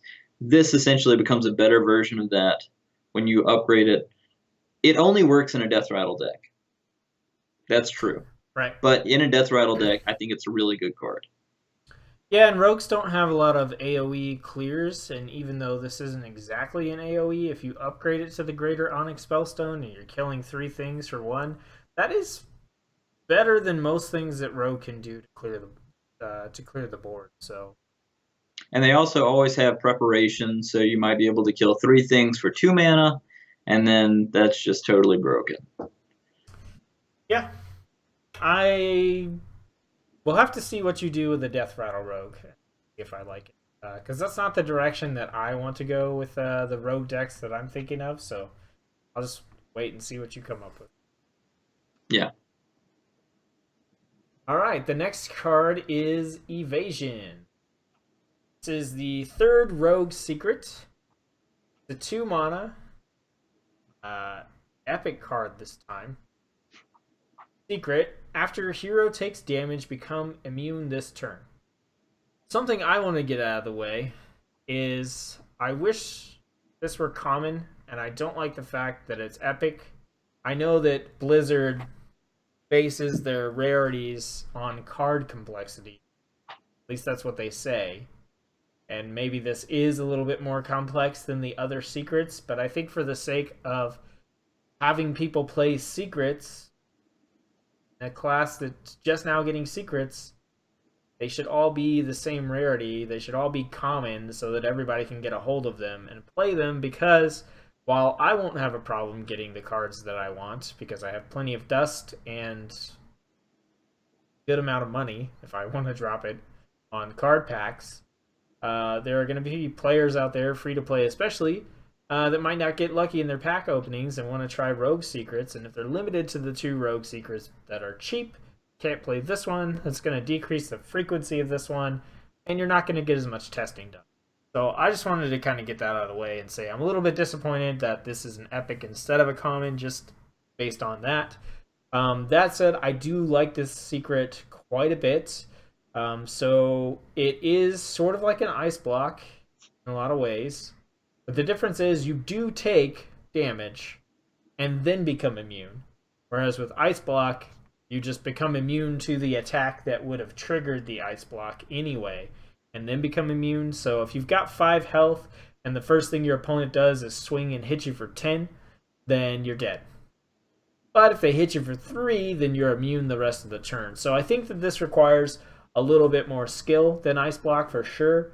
You can't just say, oh, I've got an Ice Block and 3 spare mana, let me throw it out there. Like, you have to plan for this, you have to time it. I've been saying the entire time we've been doing these streams that rogue healing, rogue defense, and stuff is something that I've wanted personally, that I think that they don't have a lot of. Whatever the lifesteal weapon spell was from Knights of the Frozen Throne didn't do the trick. So anything that lets me move away from having to play heal bots potentially in Wild is a good thing to me. So I think it's a pretty good secret, and I'm looking forward to trying it out and seeing how it does. I think it's too good to be common, but I could definitely see it being rare. Yeah, I think it's an awesome card, and much like Valera the Hollow, it takes planning, because you just getting evasion for one turn doesn't really do anything. Like with Mage, they have Ice Block. They can just put Ice Block up, and then they get that whole extra turn. It doesn't really matter when it comes because they have Ice Block. They're going to get another turn. They have the other Ice Block in their hand. They're just going to play that. They're going to get another turn. This card actually requires a lot of planning. When you play Valera the Hollow and you get your stealth effect, yeah, it's not really going to do anything because that eats up your entire turn. But this doesn't. So you're probably going to want to play this 2 turns before you think you're going to die. It's a much more kind of sophisticated, challenging card to play, but I think it's really awesome. And it also, it's going to make you think a lot about what you need to get rid of on the board. You know, you're going to have to be targeting specifically the big minions, mitigating the amount of damage they can do to you before they trigger this, and it might tip them off a little bit. But I really like this card. I think there's a lot of skill that goes into playing it correctly. So, and I mean, honestly, even if they know that that's what you're doing, if you're clearing the board like that, then they have the choice of triggering the secret with something that isn't going to kill you, which still stalls for a turn, which is kind of the point of this secret in the first place. I think it still works out. Yeah, very solid. All right, so let's talk about this card. The Faldore Strider. 4 mana 4/4. Battle Cry. Shuffle 3 ambushes into your deck. When drawn, summon a 4/4 spider. And just for clarification here, we've got the Spider Ambush. It's a 4-cost card. Summon a 4/4 spider, draw a card, cast this when drawn.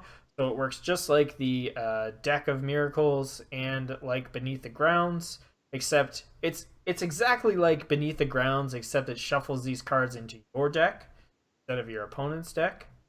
So when you draw this card, it summons a 4/4 spider. That card goes away, and you get a new card.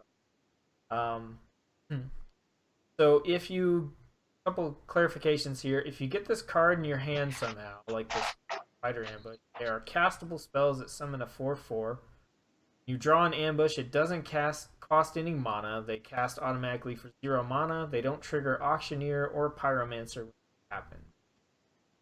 So I love this card. I love it, I love it, I love it. I'm really stoked to play this card. And to be quite honest, like, I'm probably going to build a deck that plays this and plays Beneath the Grounds, like both of them. I don't like that this is very obviously a power creep card. 3 mana Beneath the Grounds, 4 mana this with an extra body to it, and you get to kind of dictate how often you get the Nerubians. That's kind of busted. I mean, I guess you could argue that playing beneath the grounds and your opponent's deck slows them down because they don't want to draw as quickly. But it seems really strong. It's a good card. I really like it. I will play this if I get it. I will put it in all of my decks. I think it's fantastic. Yes, I like this card. Well, and I like Beneath the Grounds specifically to kind of counter or stall out Highlander decks.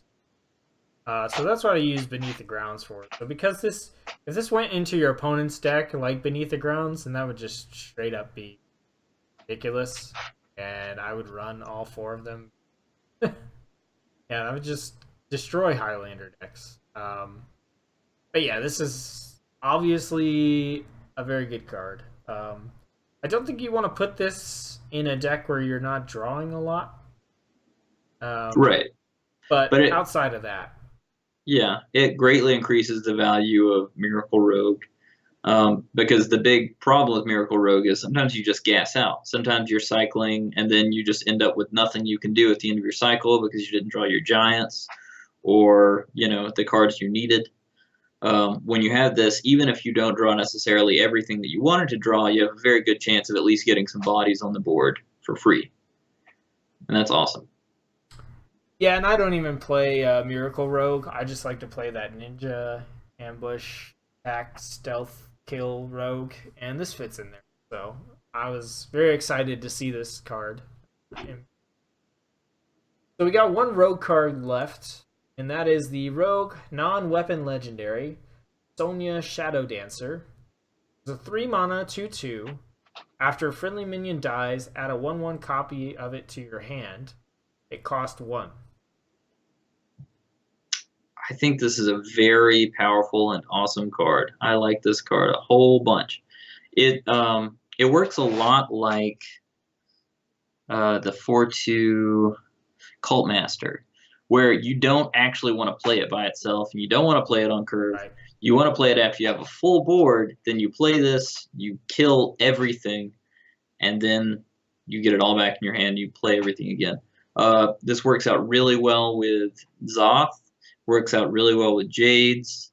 It works Spines, out. Vile right? Spine works out really well with Shadowcaster. Not specifically Shadowcaster, but with the little copies you make off of Shadowcaster. I think this is such a good fit for Rogue. Like, they already had so much support for this card. It seems like a card that would have shown up like Grand Tournament because it fits so well in line with what Rogue tries to do. I think it's an awesome card. Right? Perfect. Yeah, I like it a lot. I think it's really good. It's got a lot of applications, and I already play Shadowcaster in some of the decks that I play because I like to get multiple Shadow Senseis for my stealth minions. I like to get Vile Spines, Heal Bots. There's just a lot of really good cards with strong battle cries that are great in Rogue. And I'm obviously talking about Wild, but yeah, being able to get 1/1 copies of that stuff is crazy. And yeah, go ahead. The only thing I don't like about it is I wish it was a little bit easier to kill your own minions. I know that sounds weird, but like if there was some kind of blow up the board spell for Rogue, where you could like maybe keep this alive with something and then blow up the board, that'd be nice. But still. Yeah, I really want to know what the Rogue weapon does, but I have a feeling we're not going to see it until the reveal stream. I think they're saving Rogue, Hunter, and Warrior because, I mean, Warrior has to get a good weapon, right? Warrior. Hunter, like, they're putting out cards, but the pieces aren't coming together. Like, it doesn't feel like the pieces are really coming together yet. And then Rogue spends so much time, like, in the weapon dumpster because they're so afraid to give Rogue a good weapon that I don't know if they're holding it back because they actually are giving Rogue a good weapon or they're just like, we don't want you to see that it's another bad weapon for. Assassin's Blade isn't a bad weapon, but it's the fact that they don't have a good weapon and good healing. Like a 3/4 weapon's really solid, especially if you get the deadly poison on it. But then you're just taking a ton of face damage for the same reason in Arena. everybody picked what's the card? Deadly. It's not deadly poison, but the one in Venom. In Venom Weapon. Yeah, in Venom Weapon. Everybody picks that in Arena because it's a really good Arena card because you don't have to worry about your health. Because if you're behind, you've already lost, and if you're ahead, you've already won. But it doesn't work that way in Standard. Right. So Yeah, so we'll see. We'll see. I want to know what it does. I'm really just like, please be something that I'm interested. All right, well, let's move on. We got a stack of shaman cards to talk about. So we have the Kobold Hermit, 2 mana 1/1, battle cry, choose a basic totem, summon it. So I think this card is fine. It's basically a choose your hero power and also get a 1/1. I think it's a good card on its own. I don't like this whole summon totem thing, but I think this is a good card. Um, there's a combo that I always try to pull off with Shaman where I get a bunch of small or medium minions on the board, and then I throw down a healing totem, or at least I try to, and then it heals all of my minions, and I've got that little 1/2 that gets a +2 buff to attack every time it heals, or anything heals, and you can get that thing up to like a 10-2 really, really quickly. And so this would be really handy with something like that. But yeah, I think this is just kind of it's a good general purpose tool. You need this, nobody's ever going to pick the 1/1 pretty much. But, sometimes you need the shield. Sometimes you need the healing. Sometimes you need the spell damage. So I think it's a lot like the 2 mana 1/1 spell damage draw card. Like, it's just whatever you need. This is going to give you that card. Or, that small version. Yeah, my only thing is, like, even though it does seem like a pretty good, like, okay, it's hero power, pick exactly the totem you want, and add a 1/1, it's also a card slot in your deck. And I don't know if shamans are going to care enough to get a specific totem that they would play this. Maybe they will based on some of the other cards we're going to see. I personally don't know if that combo is actually powerful enough and easy enough to pull off for them to care, but I don't know if I would put this in my deck unless I was specifically building towards some massive totem synergies. I do like the idea of playing Primal Fusion. That's a fun card. But I have never been a fan of Token Shaman because I feel like it's very overpowered in the right matchup and it's very underpowered in other matchups. And this plays along with Token Synergy, which I don't like it that much. But it might see play in some token decks. Yeah, well, let's keep looking at the other cards that combo with this, starting with Primal Talismans. This is a 3-cost spell. Give your minions Death Rattle, summon a random basic totem. And so, yeah. So this way you could get a bunch of basic totems on whatever minions you have. Yay! And let's go ahead and we'll jump to the next, let's see, this card here. Go ahead and jump into this one, because this is what this is all about, right? Right. So this is the Windshear Stormcaller, a 5 mana 5/5 battle cry. If you control all 4 basic totems, summon Alakir Windlord.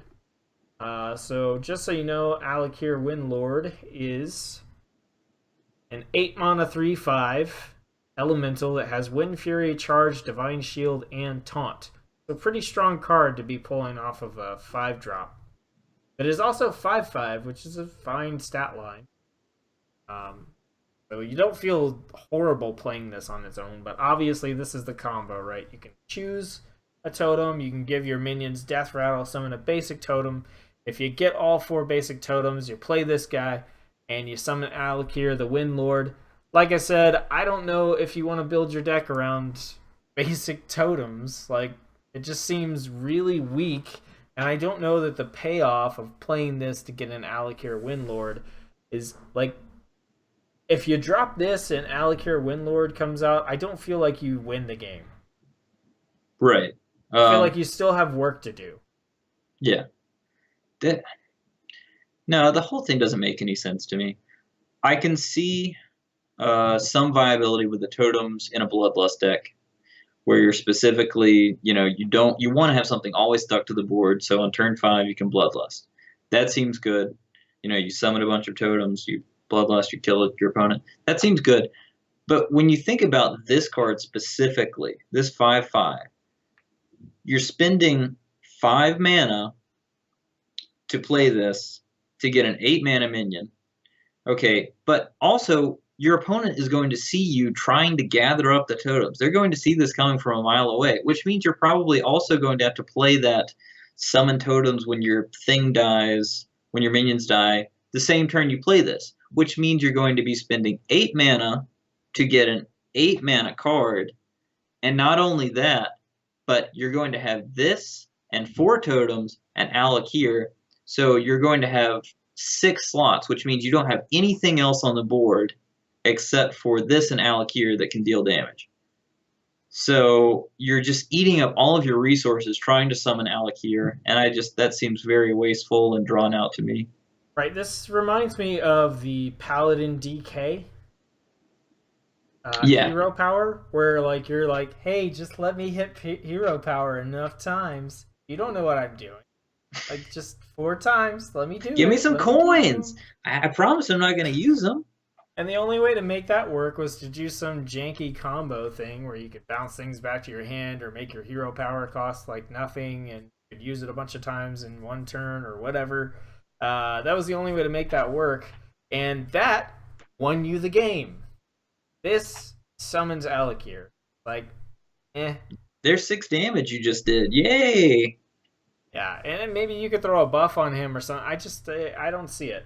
I want to see. It's all impractical.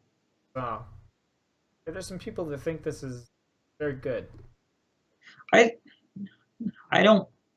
If you, I don't judge I don't base my opinions off these polls. I just kind of wanted to see like, what do people think?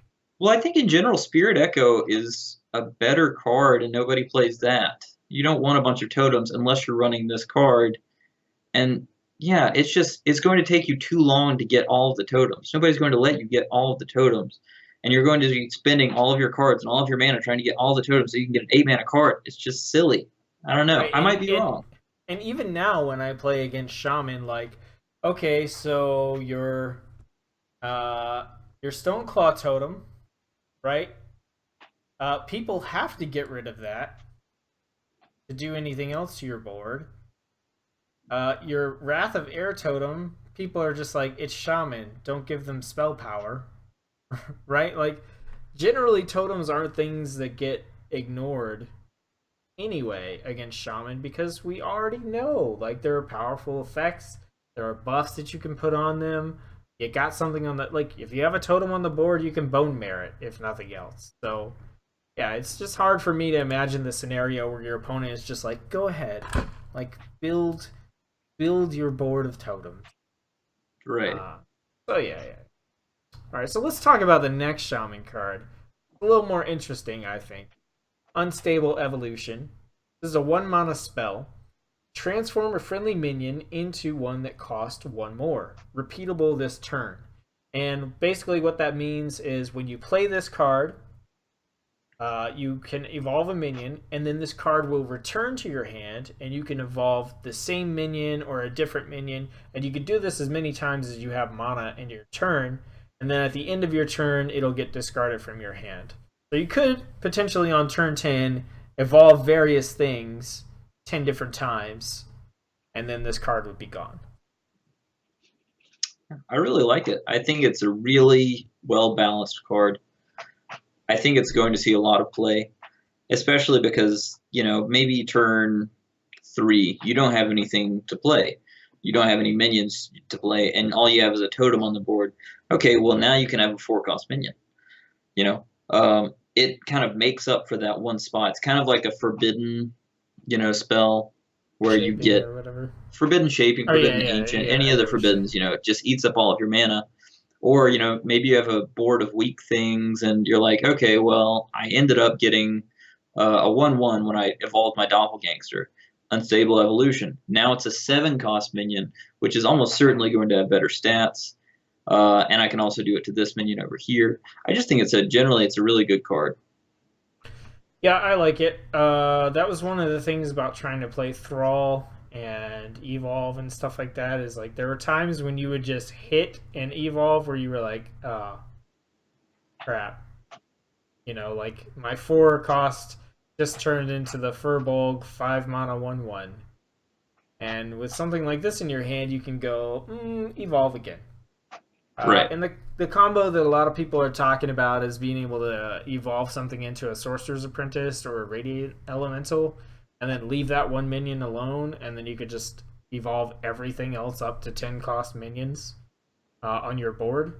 So what I'm curious about is if you, I guess I'm wondering, like, you probably can't play this on a 10-cost minion to turn it into a different 10-cost minion, can you?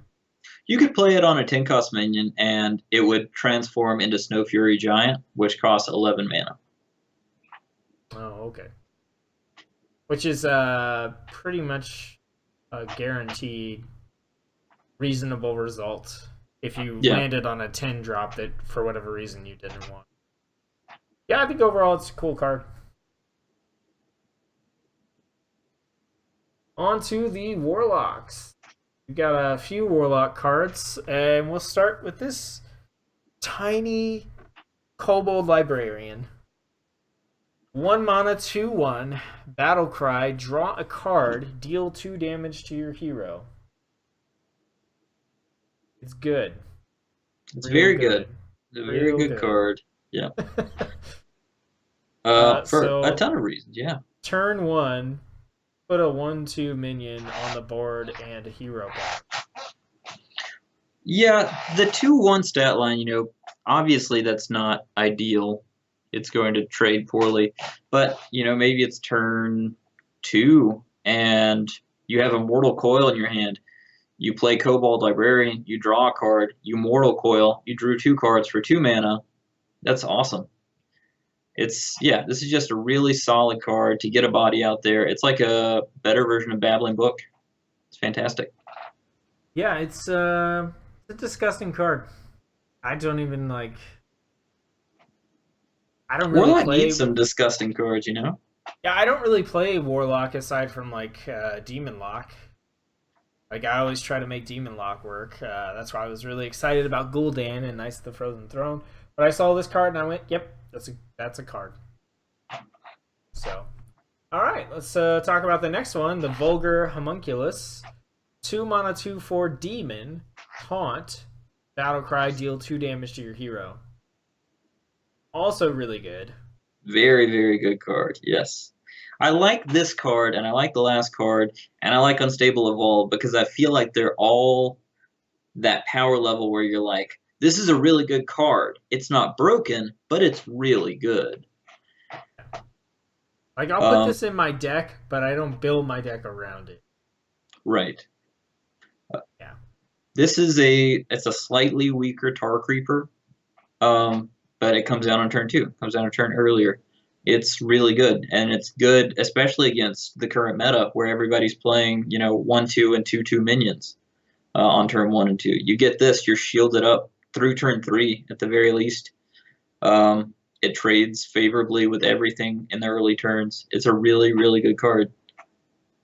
Yeah, and Warlocks have a lot of ways to really, really beef up demons. Yeah, that's true. A lot of those ways aren't played, but they're there. So yeah, really solid card. All right, and those tie into the Warlock Spellstone, which is the Lesser Amethyst Spellstone.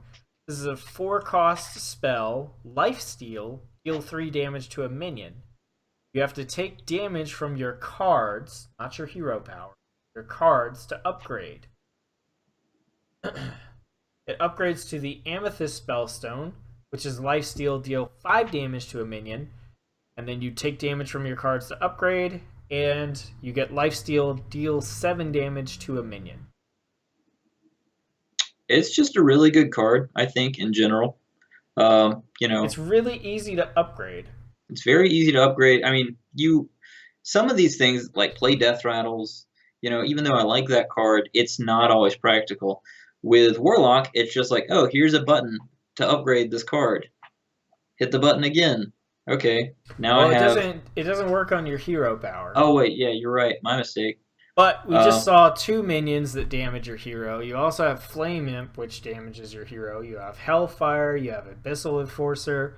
Like, you have a lot of ways, and some of them very cheap, to upgrade this. And then on top of that, like, it is lifesteal. Like, let's say you have this in your hand. You play your 1 mana Kobold Librarian. You play your 2 mana Vulgar Homunculus. You've already upgraded this to a deal 7 damage lifesteal. right. So whatever they put out on turn 3, 4, 5, you can just kill it and heal up. Yeah, it's like a better version of Shadow Bolt. It's fantastic. Really good card. And I'm glad that Warlock is getting these cards that are just good so they don't have to try to do something kitschy or, do some sort of weird combo or try and stall it for Gul'dan. They can just play a solid game all the way through. And it's been a while since Warlock could do that. Yeah, and there's several cards that are making me fairly excited for Warlock in general, um, from this particular expansion. We'll see some more of them as we go along. Uh, this isn't Oh, one of them, but yeah. also, I'd like to see in Wild what you can do with that card and the Watcher, Oh yeah, yeah, yeah. You could do some pretty. I mean, it wouldn't be a combo per se, but they would synergize so well. Hmm. Okay, so Possessed Lackey, 5 mana, 2/2, Death Rattle, recruit a demon. I feel like this is designed specifically for Doomguard. In general, it's a pretty good card. I don't. I mean, because it's a Death Rattle, it's a little bit weaker than if it was a Battle Cry. Um, it might be good if you put it in the right deck, but it also might be bad. Like I said, you're going to want to play it with Doom Guards, but you might end up pulling a 1/3. You know, Yeah, I think it's bad. bad. I think there are some good demons that you could pull with it, but I just don't think putting down a 5 mana 2/2 that then has to die either because your opponent kills it or you kill it. I just don't think that's good. Right. Even though there are some obviously strong demons, one of which we see in this reveal, but yeah, I just don't think that that's the way to do it. I think what they're trying to do is to mitigate the negative effects that you have from summoning demons by introducing a lot of these cards they're putting in here. But nobody's going to play Halfiend regardless. But anyways, Yeah, so yeah, that's I think it's bad. probably, yeah. All right, Cataclysm. The 4 mana spell. Destroy all minions. Discard your hand. I think It's it's a pretty Deathwing good. with no body Yeah, for Deathwing with four no mana. body. Right. I'm interested to see the archetypes that come out of this card because it's the complete inverse of Handlock.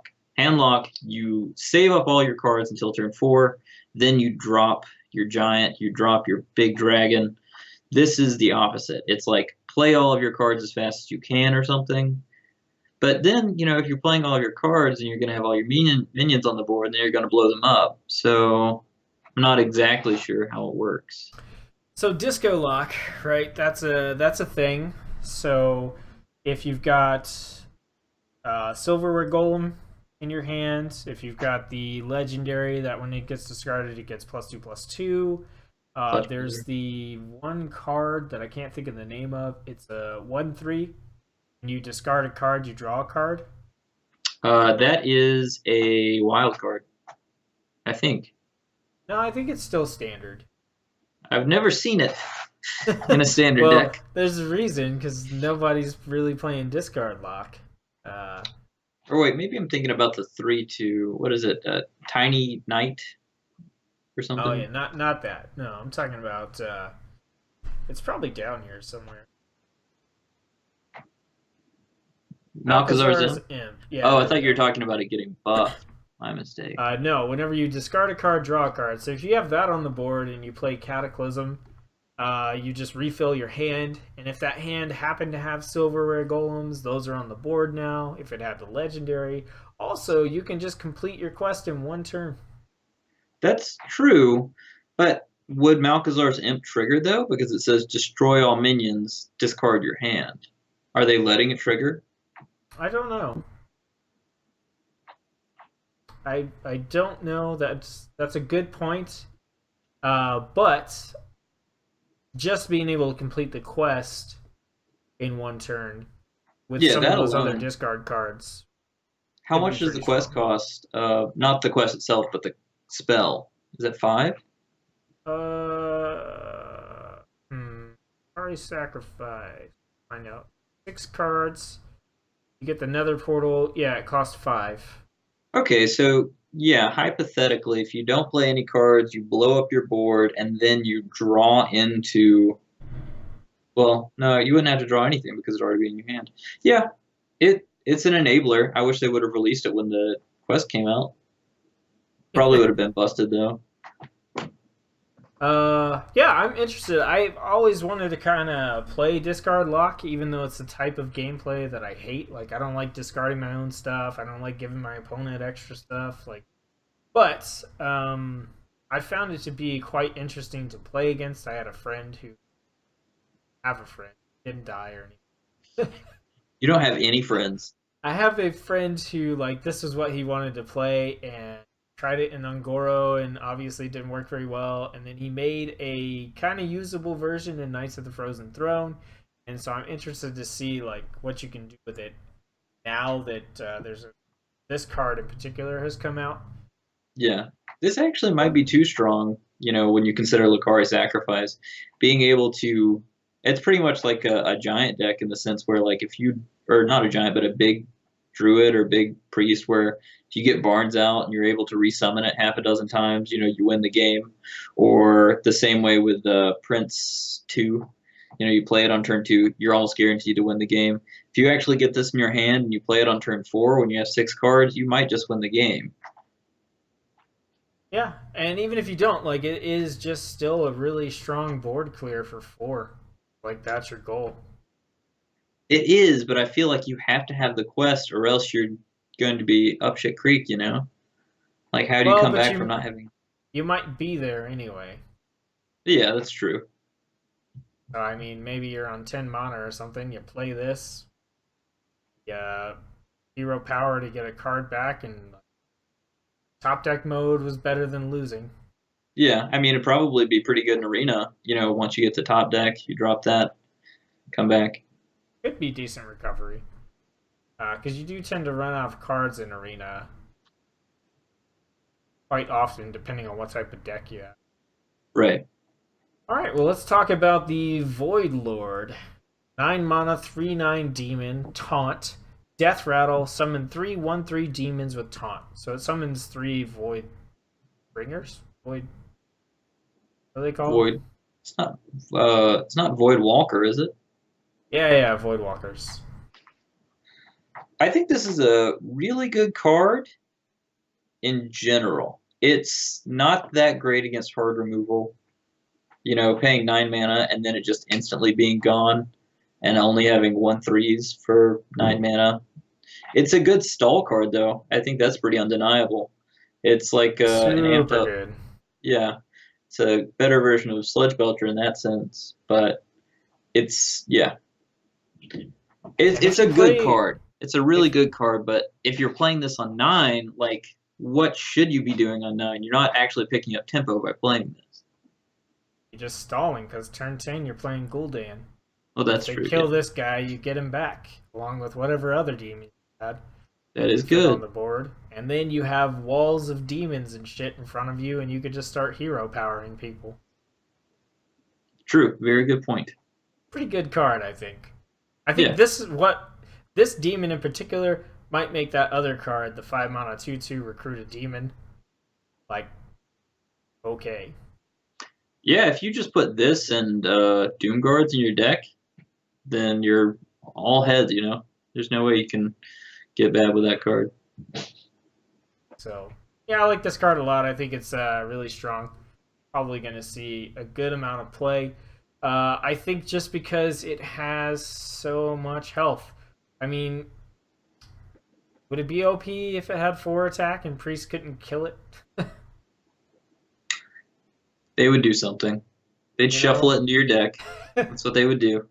That's the only thing I see is I'm like, ah, well, it's weak to Priest because it has 3 attack.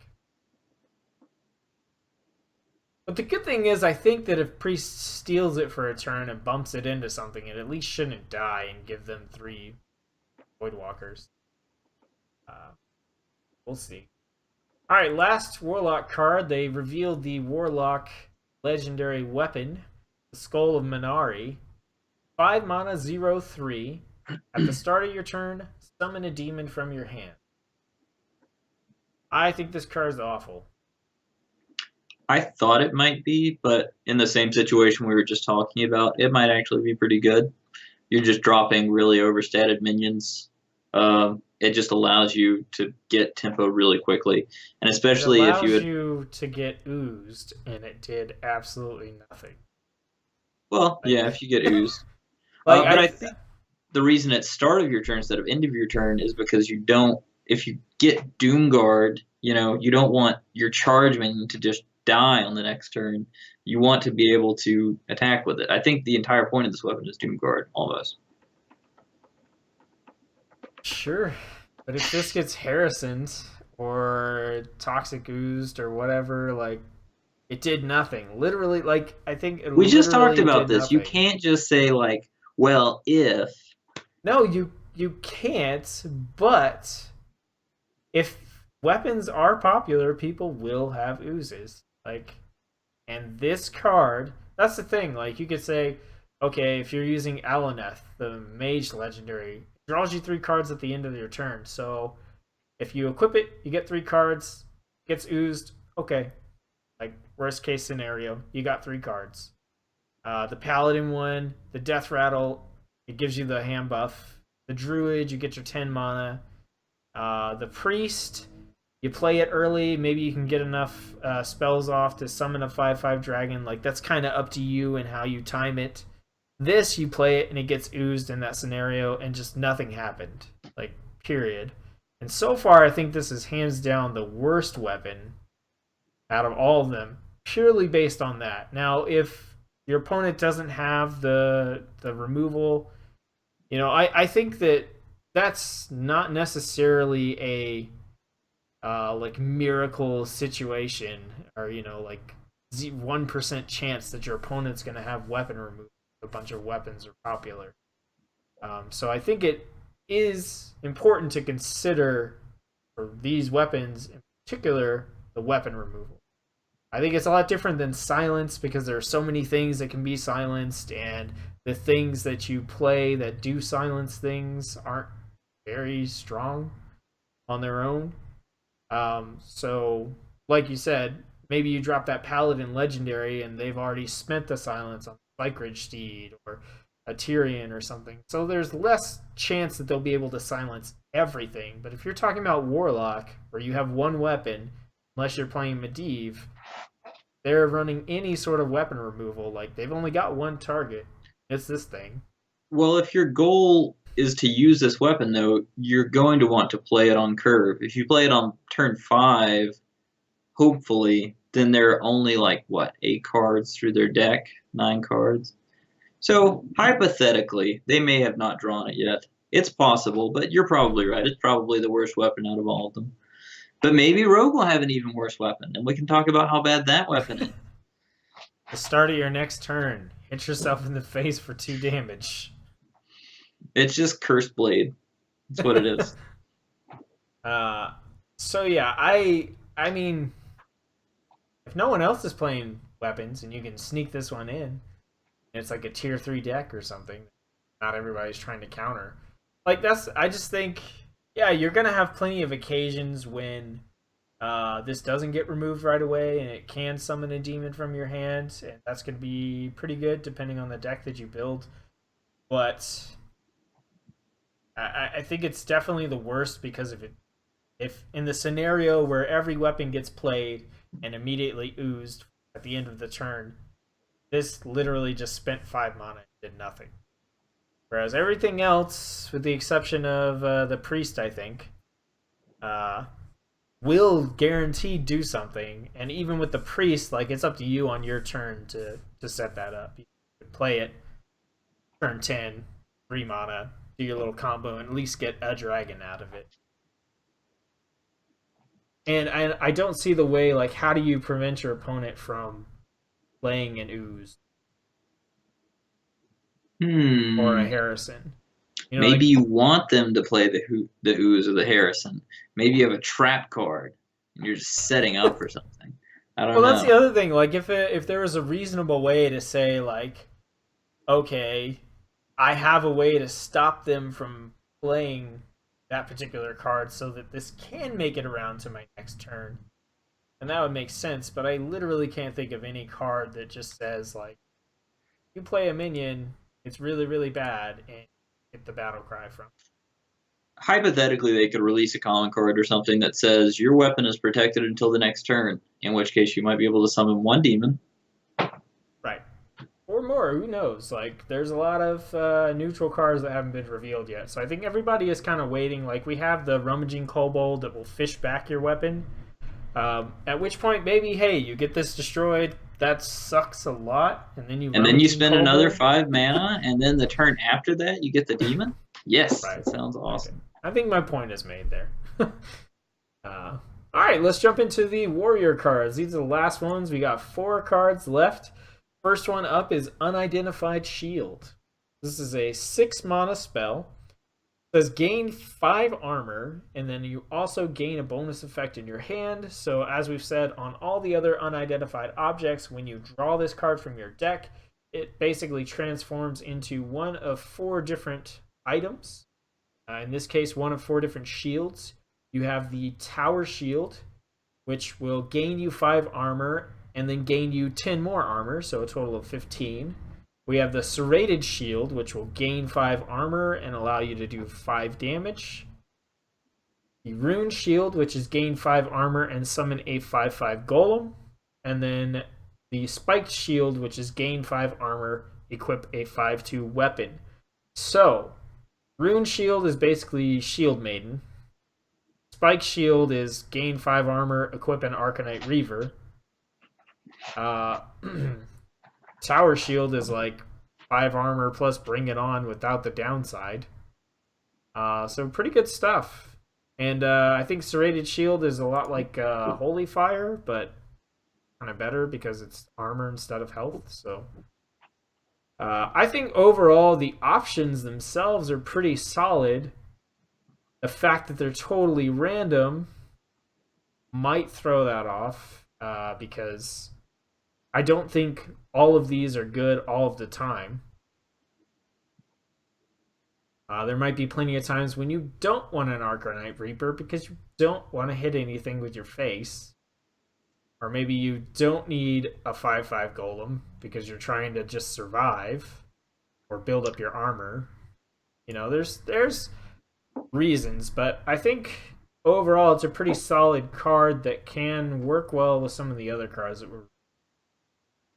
I'm really disappointed with this because I thought it was going to be just a shield, not a spell that has shield effects. And I know that seems kind of vague, but I was hoping it would be like what was his name, Ram Shield or whatever, where instead of your hero Yeah. taking damage, your shield takes damage. And armor, in a sense, does that, but at the same time, like, you know, maybe if you take 10 damage and you have a shield up, your shield takes all 10 damage, even though your shield only had 1 health or something. So you survive the turn and your shield just breaks. I don't like that it just gives you armor. I'm disappointed in that. Yeah, I was looking forward to, and maybe they'll do this with the warrior weapon. Like, I was wanting to have something that equips like a weapon that has charges that every time you get attacked or something like that, it removes a charge. Right.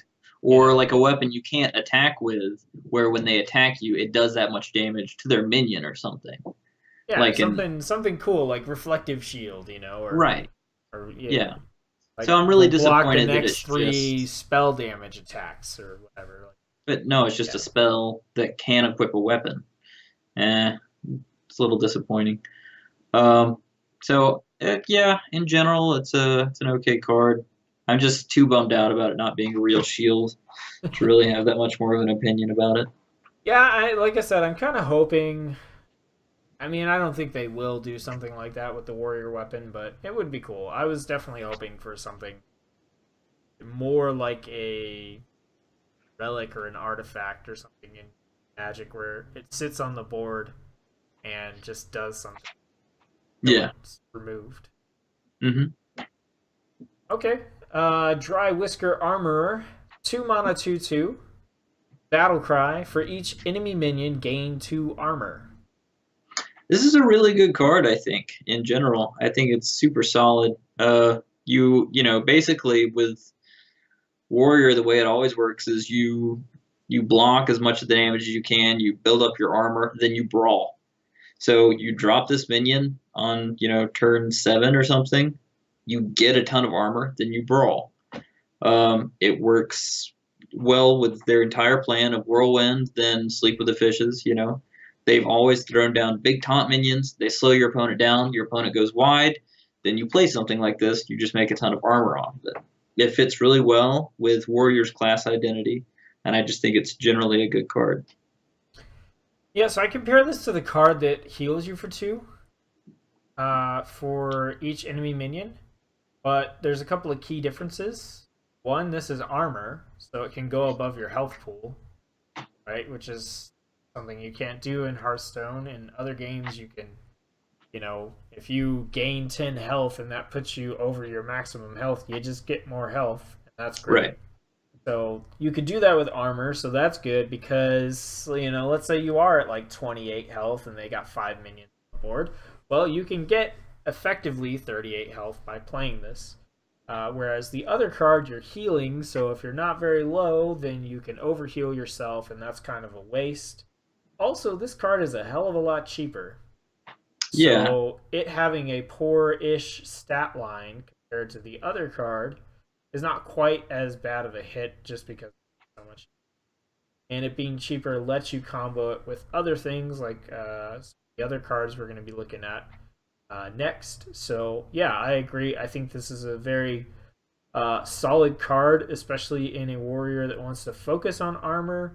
My only concern is that if your opponent has a bunch of minions and you're focused on getting armor, you've got to be doing something to make sure they're not just chipping down your armor over and over again with 3, 4, 5 minions. And I think that would have to be some strong taunts or something like that that can absorb those hits while you're building up armor. One thing I do like about this card also is that it's one of the only cards where you get to kind of take advantage of how many minions your opponent has on the board to gain armor. Cards like Armor Smith, they only work if you have a lot of minions on the board. This is something where you can kind of punish your opponent, aside from Brawl, for going wide, and you can profit off of it. That's pretty nifty. Obviously, you don't want to play it on turn 2, but as far as like mana cost per stats, it's actually better than the unlicensed, or it's not unlicensed apothecary. Maybe it is. Yeah, The other one you were talking about. Yeah. Okay. Next up, we have Reckless Flurry. Reckless Flurry. This is a 3 mana spell. Spend all of your armor. Deal that much damage to all minions. Dairy Queen's getting reckless. Those flurries. I don't know how I feel about this card. It seems like a solid AoE for warriors when the majority of what they have is brawl and the fishes. So I think. So the initial thought is, you get a bunch of armor and then you could just board clear, but I feel like that's super counterproductive to any sort of warrior who is wanting to build up a bunch of armor. It doesn't matter how much armor you have; it spends all of it. So if you're, building up to do just have lots of armor and survive to fatigue or control or whatever, then this is a very bad card to use because it just eats however many turns worth of armor you built up. But in a warrior that maybe is a little mix of some armor gain, some regular style removal, I think this could be pretty good. Just for example, for 4 mana, you can Ironhide and then play this 2 card combo, but deals 5 to everything. Ironhide's probably not the card you want to play there, but just for example, or you could use the card we just looked at. And okay, there's 4 minions on the board. I play that guy for 2. I get 8 armor, and then I play this for 3 and deal 8 damage to everything. Board clear. So I think in a warrior that isn't focused on having a lot of armor, this is a pretty good board clear, especially if you're playing that kind of warrior and you don't want to focus on dealing damage to your minions. And that's really where I like it, because I feel like the good board clears so far have all been like Sleep with the Fishes. You're usually Whirlwind Sleep with the Fishes most of the time to make sure you can kill off everything. And then Brawl, you're killing a bunch of your crap too, if you have stuff on the board. This, you kind of are as well, but at least you don't have to worry about having already done damage. Same thing with Execute. They have to be damaged already. So for Warrior to have an AoE that can actually kill everything on the board and not leave like their Lich King up because that's the random thing it decided to keep, is pretty good. I just don't think it will go into the type of deck that you initially go, oh, lots of armor, lots of damage, because it spins it all. Right. This is something you would definitely want earlier. I could see it maybe in Dead Man's Hand decks. Just because, like you said, their big cards are Brawl and then the Sleep of the Fishes Whirlwind combo. So they have maybe 4 big board clears. But if they don't have one of those cards in their hand, then sometimes it's just, they don't draw fast enough always. Sometimes they don't have that battle rage. So I think one more card where, like you said, they are able to combo that really easily with the last card we saw. I think that's probably pretty good. Moving more in a control direction, I never really liked Control Warrior, but I think it's a decent card. I think it'll see play. I don't think it's broken, but I think it's good.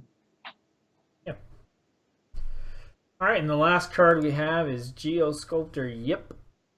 This is the Warlock, or not Warlock, the Warrior non-weapon legendary. 8 mana, 4/8. At the end of your turn, summon a random minion with cost equal to your armor up to 10. So don't play that last card in this deck. Play a different card. Yeah. I think it's bad. I don't know. Like, Evolve is random, but at least with Evolve, you get to hit multiple minions. With this, it might just be a crappy minion, and you paid 8 mana for it. So. I think it's good. You think it's good? Yeah. Okay. Maybe not amazing, but you do have a combo with Bring It On. 10 turn combo. Bring It On, plus this. So you get 10 armor. You play this guy. He's a 4/8. You get a 10 cost minion, which for the most part is going to get you a good chunk of stats. And that's already worth it. If you're building up armor anyway in the type of warrior that we're talking about, and you drop this guy, I mean, I feel like it should be pretty easy to summon something that's like 7 to 10 cost if you're playing this type of warrior. And if you're not playing this type of warrior, don't play this card. It's like, don't throw in Rot Face, or Rot Face, yeah. Don't throw that guy into a deck where you're not trying to damage your minions. Like, don't throw this guy into a deck where you're not trying to build up your armor. And if you are able to build up your armor, like, this can get some good value. And if you are building up your armor and your opponent doesn't have a way to take it away super easy, this becomes like a must-remove card on the board. And it has 8 health. So it's going to take a little bit to remove it. And the 4 attack negates a whole bunch of priest spells that would be able to get rid of it super easily. Yeah. The end of turn effect, that does make it better, because I was just thinking, oh, it just summons it, but it's always end of turn. So if you were playing a deck where you would run like a lot of taunt minions and you do drop this on turn 8, and they're still trying to get through your taunts, yeah, you might be able to get some good value on it. Yeah, and I played Taunt Warrior recently, like in the past few days. I did a little tweak on one that I had from 15. Kind of did a little update, and I wasn't like stacking up like 10, more than 10 armor, but it was pretty easy for me with putting out my taunts and hitting my hero power when I can, or having my what is it, the alley armor smith taunt out there to get some taunt from or some armor from that doing damage to build up, pretty easily to like 6 or 8 or something, which would get chipped down. But there were opportunities where if I had this, I did have taunts up, and I could drop this guy behind those taunts and get a couple of free minions off of it. So I do like Taunt Warrior. I've been trying to play it since before the quest came out, and I'd love to check this guy in there and just see what I could do with it. Especially now that there are some different kind of utility spells that you could add in there, like the shield, where you could potentially get 5 armor from the shield plus the 10 armor. The bonus 10. Now you're sitting at 15, so you got a little bit of leeway. That's a 6 mana spell to get you from turn 7 to turn 8 and play this guy in the back line behind some taunts or something. I think it has potential. It might not be amazing. It might not work in a super competitive deck, but I don't think that it's like garbage or bad right off the bat. Okay. So that's our cards? Yep, that's all the. Well, let's double check. Sure. I'm sure something new has come out. No? No, we got a little while. There's like 4 more coming out today. The next one is in 21 minutes, but 21 minutes. We're not going to hang around for 21 minutes for that card to come out. So, as far as our stream is concerned, we are still trying to lock down a particular day to do our actual card ratings. There's obviously going to be a lot of cards that we haven't seen yet that are going to be revealed between now and then. The plan is to kind of talk about them as we rate them, and the stuff that we've already talked about, just to hit that pretty quickly, give it a rating, so that any of our speaking time is spent on the cards that we haven't seen as of this stream. So when we do lock down the date for that, I'll put it up on my calendar, which you can find down below. And we want to try to get that in before the expansion launches, but we might not be able to. We'll see how it plays out. We got a couple of cool things we want to do with that stream. A couple of cool awards to hand out for cards and things like that. And also, you have another announcement concerning our stream going forward. I might pitch this to Slicky. Do you want to mention? Are you proposing? Anything? Are you proposing to me? Will you stream with me? Yeah. Let's see. Well, do you have any ideas for the name? I don't. We don't have a name idea yet. So right. But I was thinking maybe deck destructors. That's kind of fun. Deck destructors. We blow up decks. Busters. Deck busters. Yes. Yeah, like Mythbusters. Can I lose 10 games in a row with the deck I made? Yes. That would be pretty interesting, though. Just would this deck idea work? Or send us your deck idea and we'll play it, even if it's garbage, as long as we have the cards for it. Yeah, maybe deck busters. Yeah, so we're planning on doing a weekly stream focused on deck building in Hearthstone. So we're going to lean to the side of trying to come up with interesting and creative decks that use ideas that maybe are kind of off meta or not the top tier 1, 2, 3 kind of decks that everybody is playing, or try to put our own spin on them, try to come up with cool theme decks, things like that. Try to use cards that people don't use. Yeah. And overall, our goals are to improve our own deck building skills as we do this, try to find new and interesting combinations for things, have a lot of fun, and also just play whatever interesting stuff our viewers can come up with. yeah, that's going to kick off next week or the week after, depending on how our card rating streak plays out. We'll lock down a name and get that up on the schedule, and that's actually going to be the first thing on my streaming schedule that has a actual locked in specific schedule because I'm still trying to nail everything else. Yeah, I'm looking forward to that and looking forward to seeing the rest of these cards. One thing I did want to ask you, Slicky, at the end of the stream here is now that we've seen about half of the cards, how do you feel about the expansion? I'm excited about it. I feel like I'm less excited about it now than when it first got announced because first, when everybody was calling it a meme thing, I was like, "Oh, all these cards are going to be super cool and interesting." And now we're starting to see some of the more normal cards and some of the shoehorny cards where they try to push you into a certain deck archetype, and that's not that great to me. But overall, I'm still excited about it. I think there's going to be probably more fun things to do in this expansion than I've seen in any of the other ones. So I'm really excited. I don't feel like I've wasted my money on this one.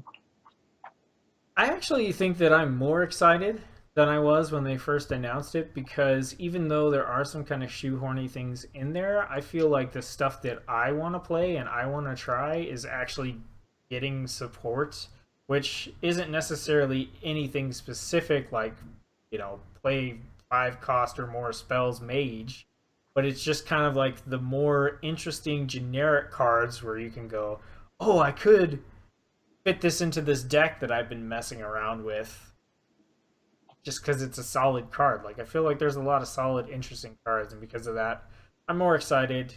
Definitely, class wise, I will say there have been some classes that I'm like, woo, yeah, these look cool, and there have been some classes, mage, uh, that for the most part I've been like, okay, yeah, maybe I'll just like skip on mage minus a card or two right now. So we'll see. See. So do you want to bet rogue warrior hunter weapons? Are they going to be good or bad? Let's see. I feel like Rogue Weapon is going to be very specific and it's going to cause people not to want to play it because with the whole death rattle theme, I feel like it's going to be like Oh, uh, please don't. Please don't. some sort of like 3/2 weapon gets +1 attack every time you summon a death rattle minion or something. Just something so specific that it's not any good. Um, Warrior's probably going to be some sort of endurance thing. Probably good, but probably not overpowered. What's the last one? Hunter. Hunter.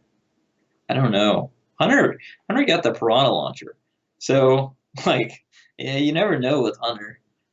I think Hunter's going to get something that they think is going to make control a thing, but it's not going to have card draw and it's not going to have early game defense. So everyone's going to go, "What are you doing?" And it's not going to be. I hope that's not the case, but I mean that's the thing with Hunter right now.